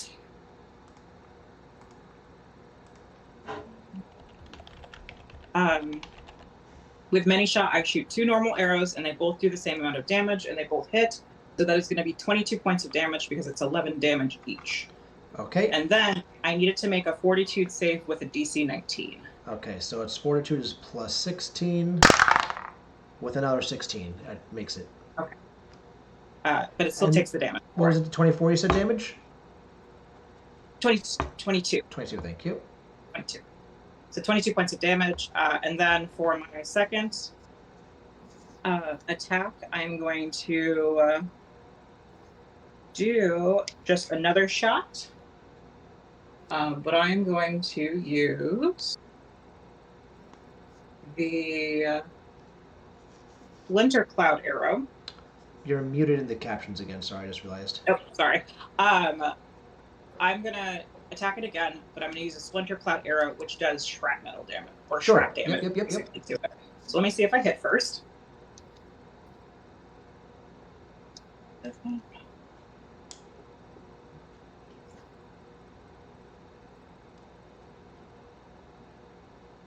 21 to hit.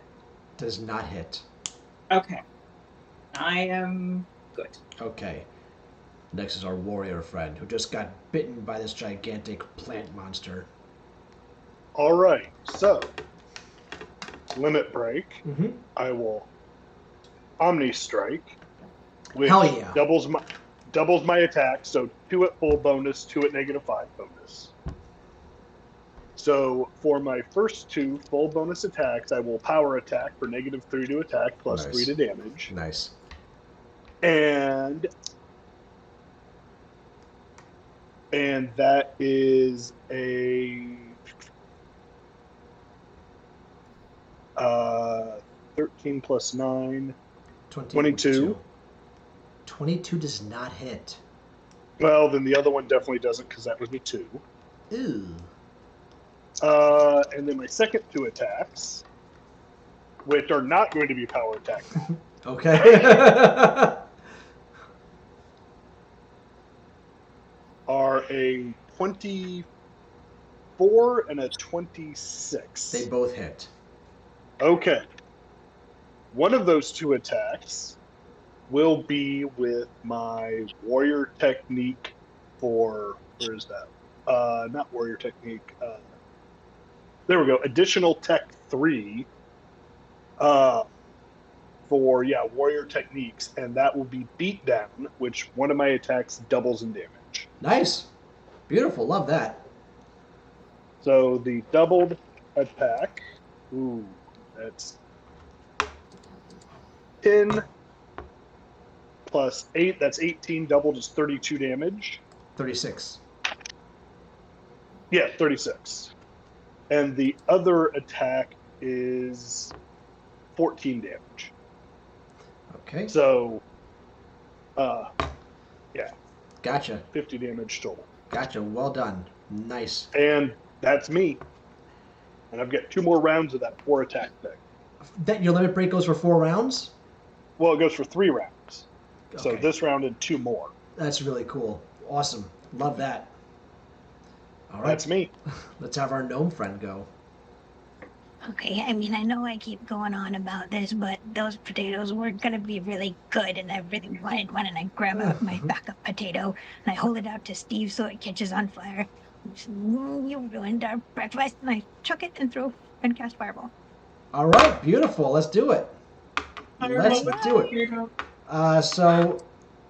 Wow. Okay. Yes. Let's do fireball. Okay. Most people use butter and sour cream on the baked potato. She uses gunpowder. Most people don't have goo because their potatoes got ruined. Mhm. So, 15? That's the touch. Yeah.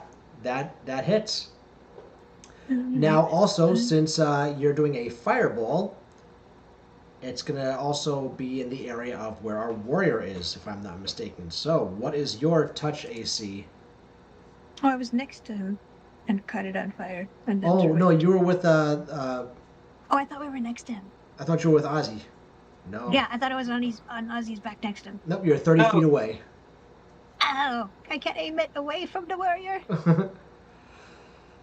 So, if I understand, if I remember correctly, 1 second. Fireball.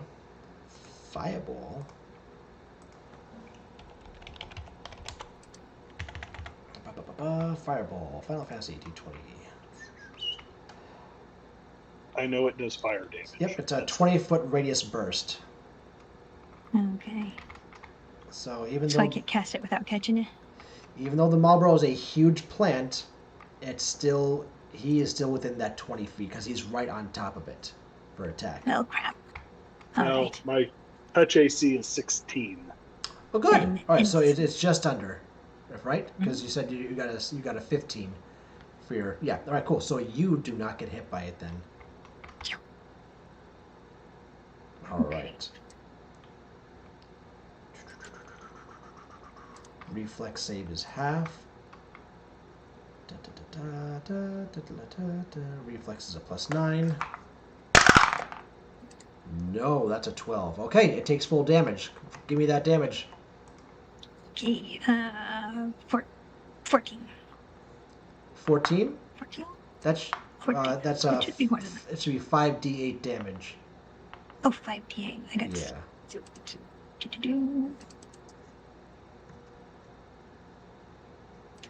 Sorry, it's going to slow. 22. 22. Thank you. Fire damage. Okay.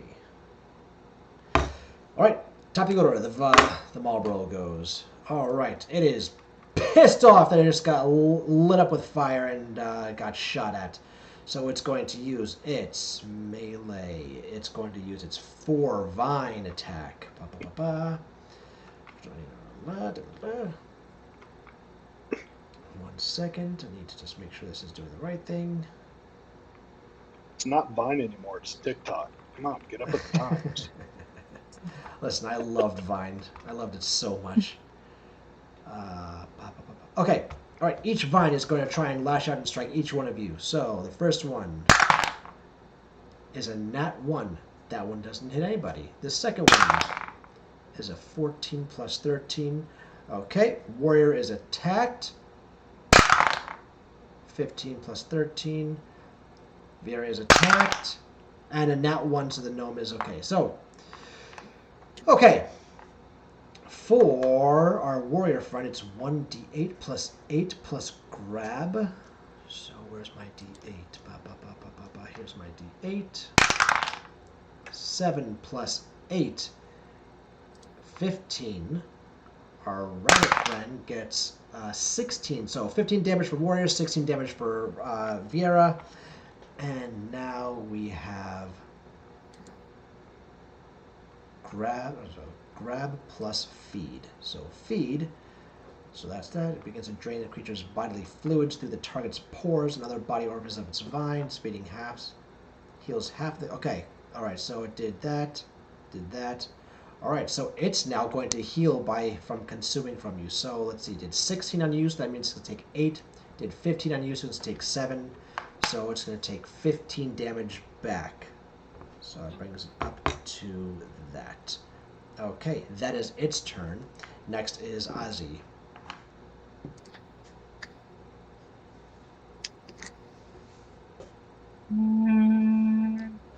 Muted in captions. Mm-hmm. Okay. I am not grappled, correct? No. It just grabbed on, but it's not grappled. Which is snapped. So I am going to, because I'm below half, because I hit 24. I am going to limit break. Okay. And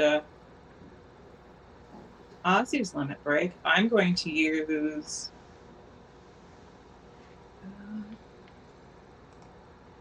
I'm going to use Shell Piercer, which requires a swift action, and I can use it for 3 rounds. So I'm going to hold it up for that 3 rounds. And this goes against the creature's touch AC rather than its normal AC. So I'm going to go ahead and do my attacks, which is many shot, 2 arrows. And I'm going to use the normal arrows for that one. It's going to be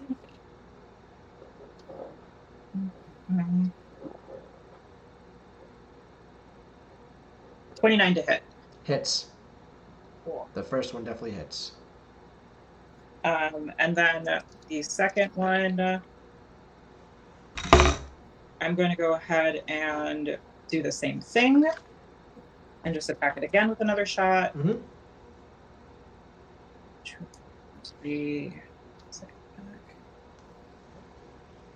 7. It's going to be a 24 to hit on That the hits. second shot. Okay, That so hits. that's 3 of those.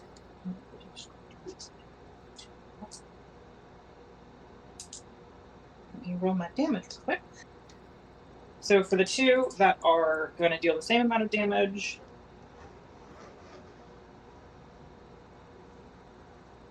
it's going to be 13 doubled to 26. Okay. Yes. And then for the second attack of damage, it is going to be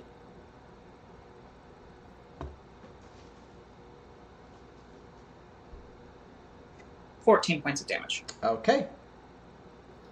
And then I'm going to move, because I'm within 30 feet of it right now, correct? Yes. I'm going to move back 20 feet. And with our gnome friend on my back still. Okay. All right. Cool. It's the warrior's turn. All right. First 2 attacks, power attack. That's with that -3 + 3, so that is a 26 Hits. and a 23. We're going to roll. Tell me high or low. 1, 2, 3. High. You get it? All right. First attack, I'm spending another stamina point to double this damage. Okay. So this will be 13, 14, 15, 16 doubled, so 32. That second attack's damage is 11. Okay. Second 2 attacks are not power attacks because I've only got a +11 to the deck thing. Mm-hmm. And that is a 24 and a 21. 21 misses. Okay. That's better. 9 plus 17 damage. Okay. All And right. that's me. Okay. It's our gnome friend. Ozzy, did you say that you were at half? Did you say that you got real hurt? Okay, I'm gonna cast heal on you for a third level. Thank you for carrying me. 12. Thank you. How much do I heal for? It's only 12. It's okay. I will take it home. I am no longer limit breaking because I'm no longer under half. Oh, is that good or I bad? think limit break only lasts. Oh, that's right. That's right. Yes. Because once there's a feat you can take where it will allow you to keep limit breaking, but you had to stack it with like endurance, and I didn't want to waste my feats on that. So, but thank you. I take 12 points of healing. Thank you for the piggyback. All right. So is that your action? Your round? Yeah. Okay. The marble goes now. It rears its head back, and you see it start shaking a bit, and then it slams its head forward and emits a 30-foot cone of foul gas at all of you.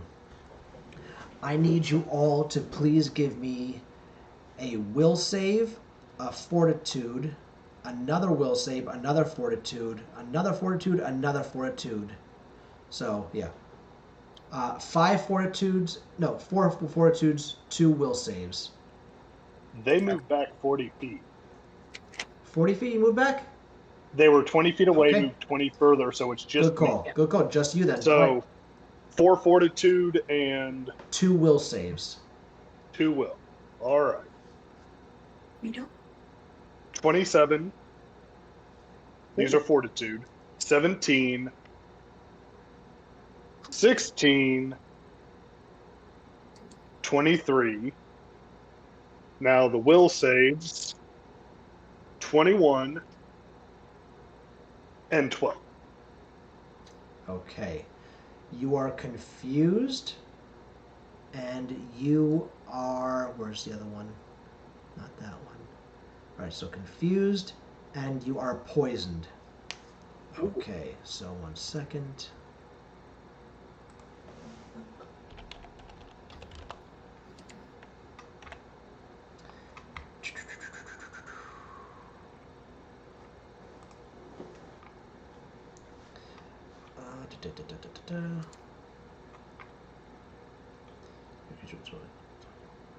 Status effects. Confuse effect. Why is that not showing up? Confusion. The target of this I spell roll a receives a percentage dice. confused status effect. The victim will randomly attack the nearest person until cured. Confused. Are we using the Final Fantasy confused? Yep. So Yeah. confused. This status effect causes the character to do random actions. A confused character's Mhm. actions are determined by rolling percentage at the beginning of his turn. 0 to 25. Right, so I'll keep this up. So that's that. And now we get the other one and see what poisoned is.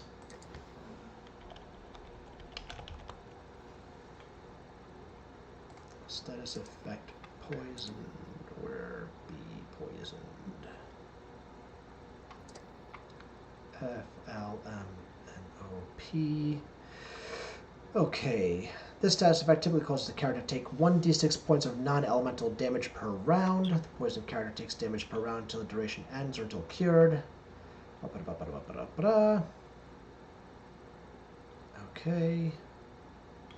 Alright, so we start off with 1d6 damage. So since you're poisoned, I'll let you roll it. So it's damage for yourself for that. Gee, thanks. I rolled a 6. Hey, good job, man. Full damage. Okay, that's that. Glad to help.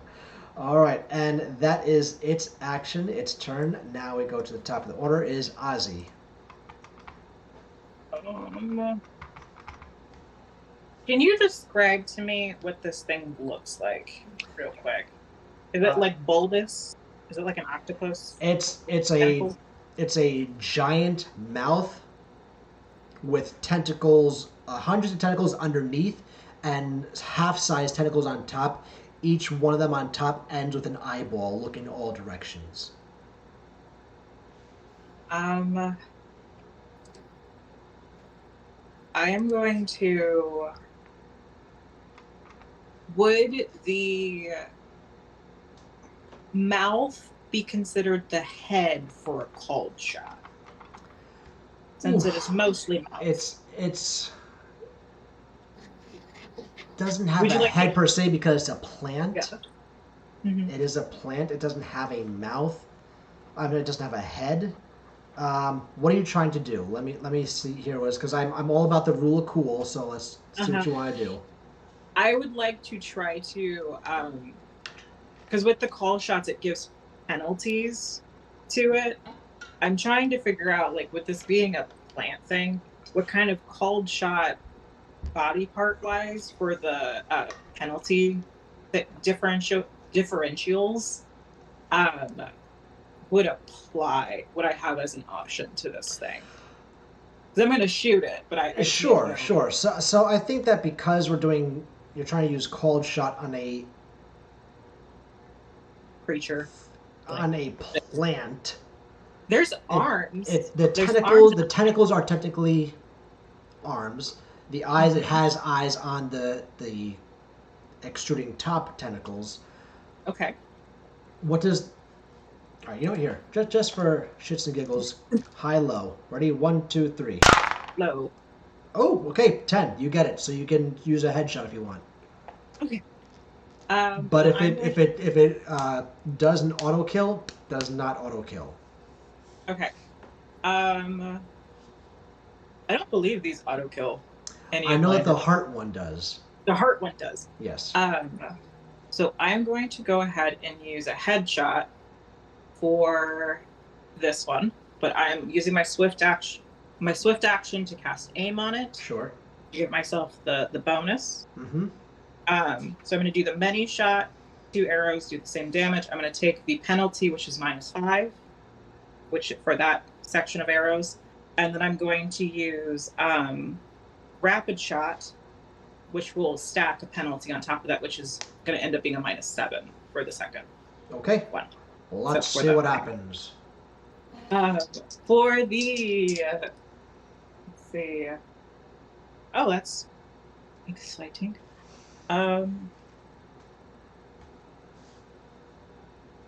It's going to be a 29 to hit on the first one, That certainly hits. and so for 1d4 rounds, because I hit it on a cold shot with the head, it leaves the target sickened for 1d4 rounds. Okay, cool. So you That's can going to be choose how you'd -2. like that to- Yeah, that's a -2 on all of its checks and attacks. and it's going to be 2 rounds. Nice. And for the damage for that one,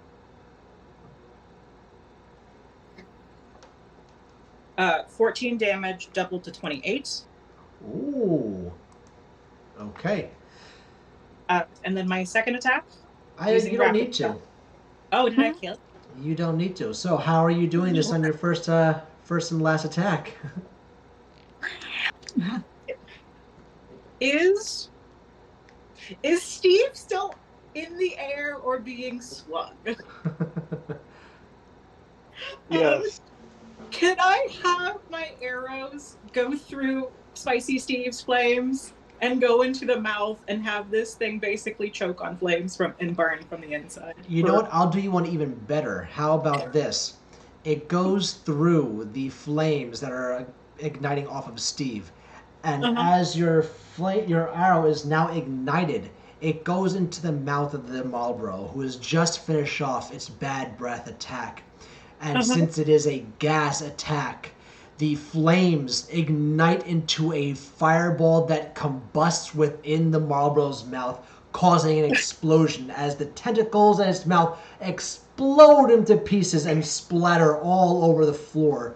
The other tentacles on the floor start writhing around and then lay flat as the creature's stalk topples over with a loud thud, and you all feel the vibrations in your feet as it topples over. The Marlboro has been defeated, And from all corners of the forest, you all hear a fanfare. Ba-ba-da-ba-ba-ba-ba-ba-da.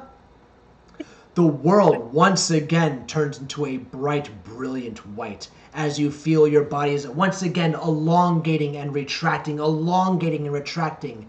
And then you feel the warmth of the outside of the tower once again. You are no longer in the forest. You are no longer by the village of Asix. You see the Moogle standing in front of you, waving his hands in the air, cheering you on. Congratulations, you've defeated the dungeon floor. Any wounds that you all had, anything that was happened to your body, completely gone. You're back to full health now again. I was gonna roll to see if I killed the Moogle. Oh! Confusion. Oh my God. Because I see you're I'm so still confused. confused, just randomly. The Moogle then says to you all, congratulations, and now for your prize. There's already 10,000 gil in each one of your pockets. But here, take this. And he hands over to you a green materia. He says that this is the Wave of Marlborough. I'm sorry, one second. My dog is freaking out. Hold on 1 second.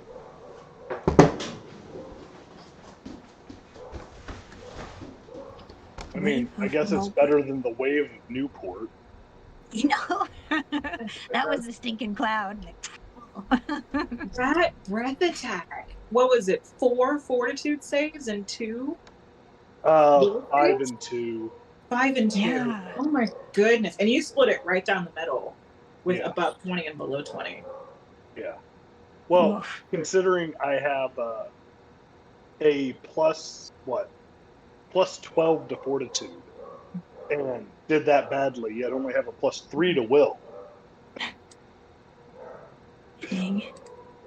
Hey, Thank you for backpacking me around. at least you guys being so far away, I wasn't that worried, because confusion, I had a 50% chance of just straight up attacking the Marble. Yeah. Mm-hmm. Because 25% chance was me doing what I want, 25% chance was attack the nearest creature. Mm-hmm. So I was about 50. I was 50-50.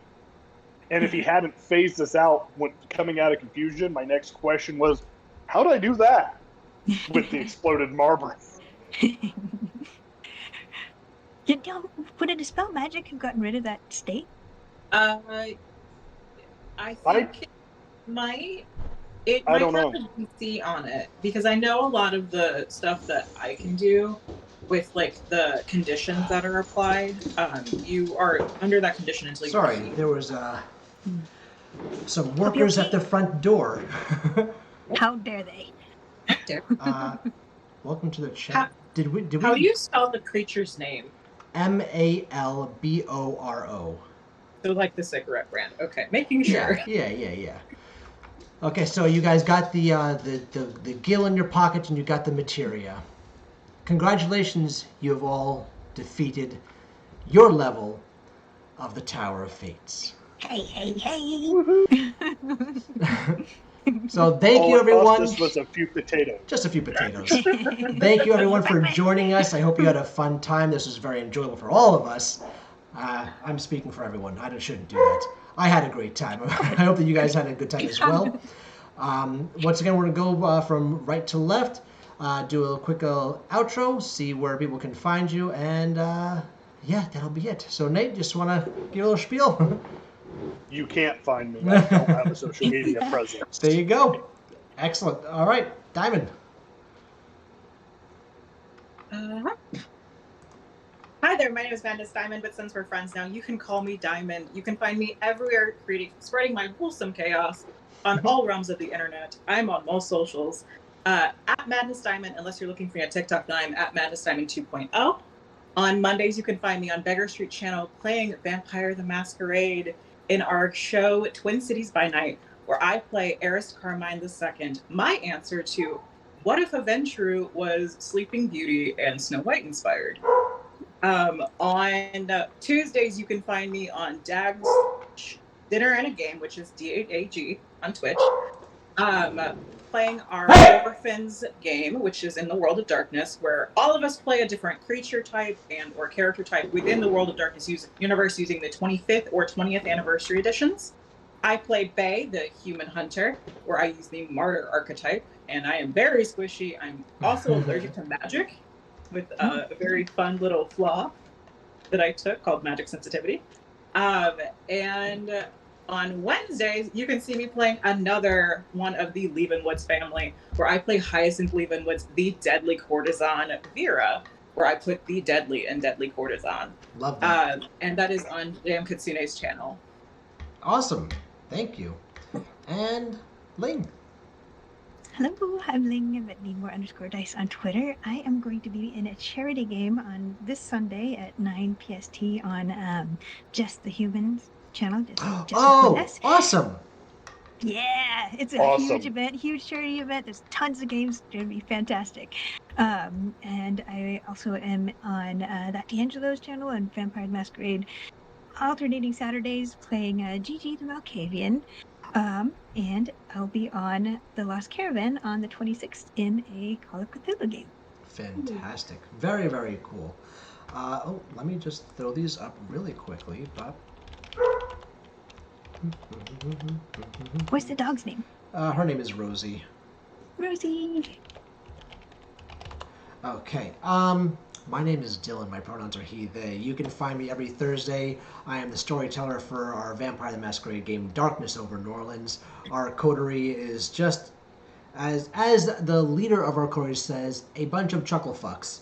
Love them to death. They're a great group. And then you can find us here on Fridays, where we are having Towers of Fates. This is going to be going for a few more weeks, and then we're going to have all the players come back for a giant raid. Other than that, I hope you guys had a fantastic time. You can find me across all corners of the interwebs. Roll for Dylan. Other than that, say goodnight, everybody. Good night, everybody. Good night, everybody. Good night, everybody.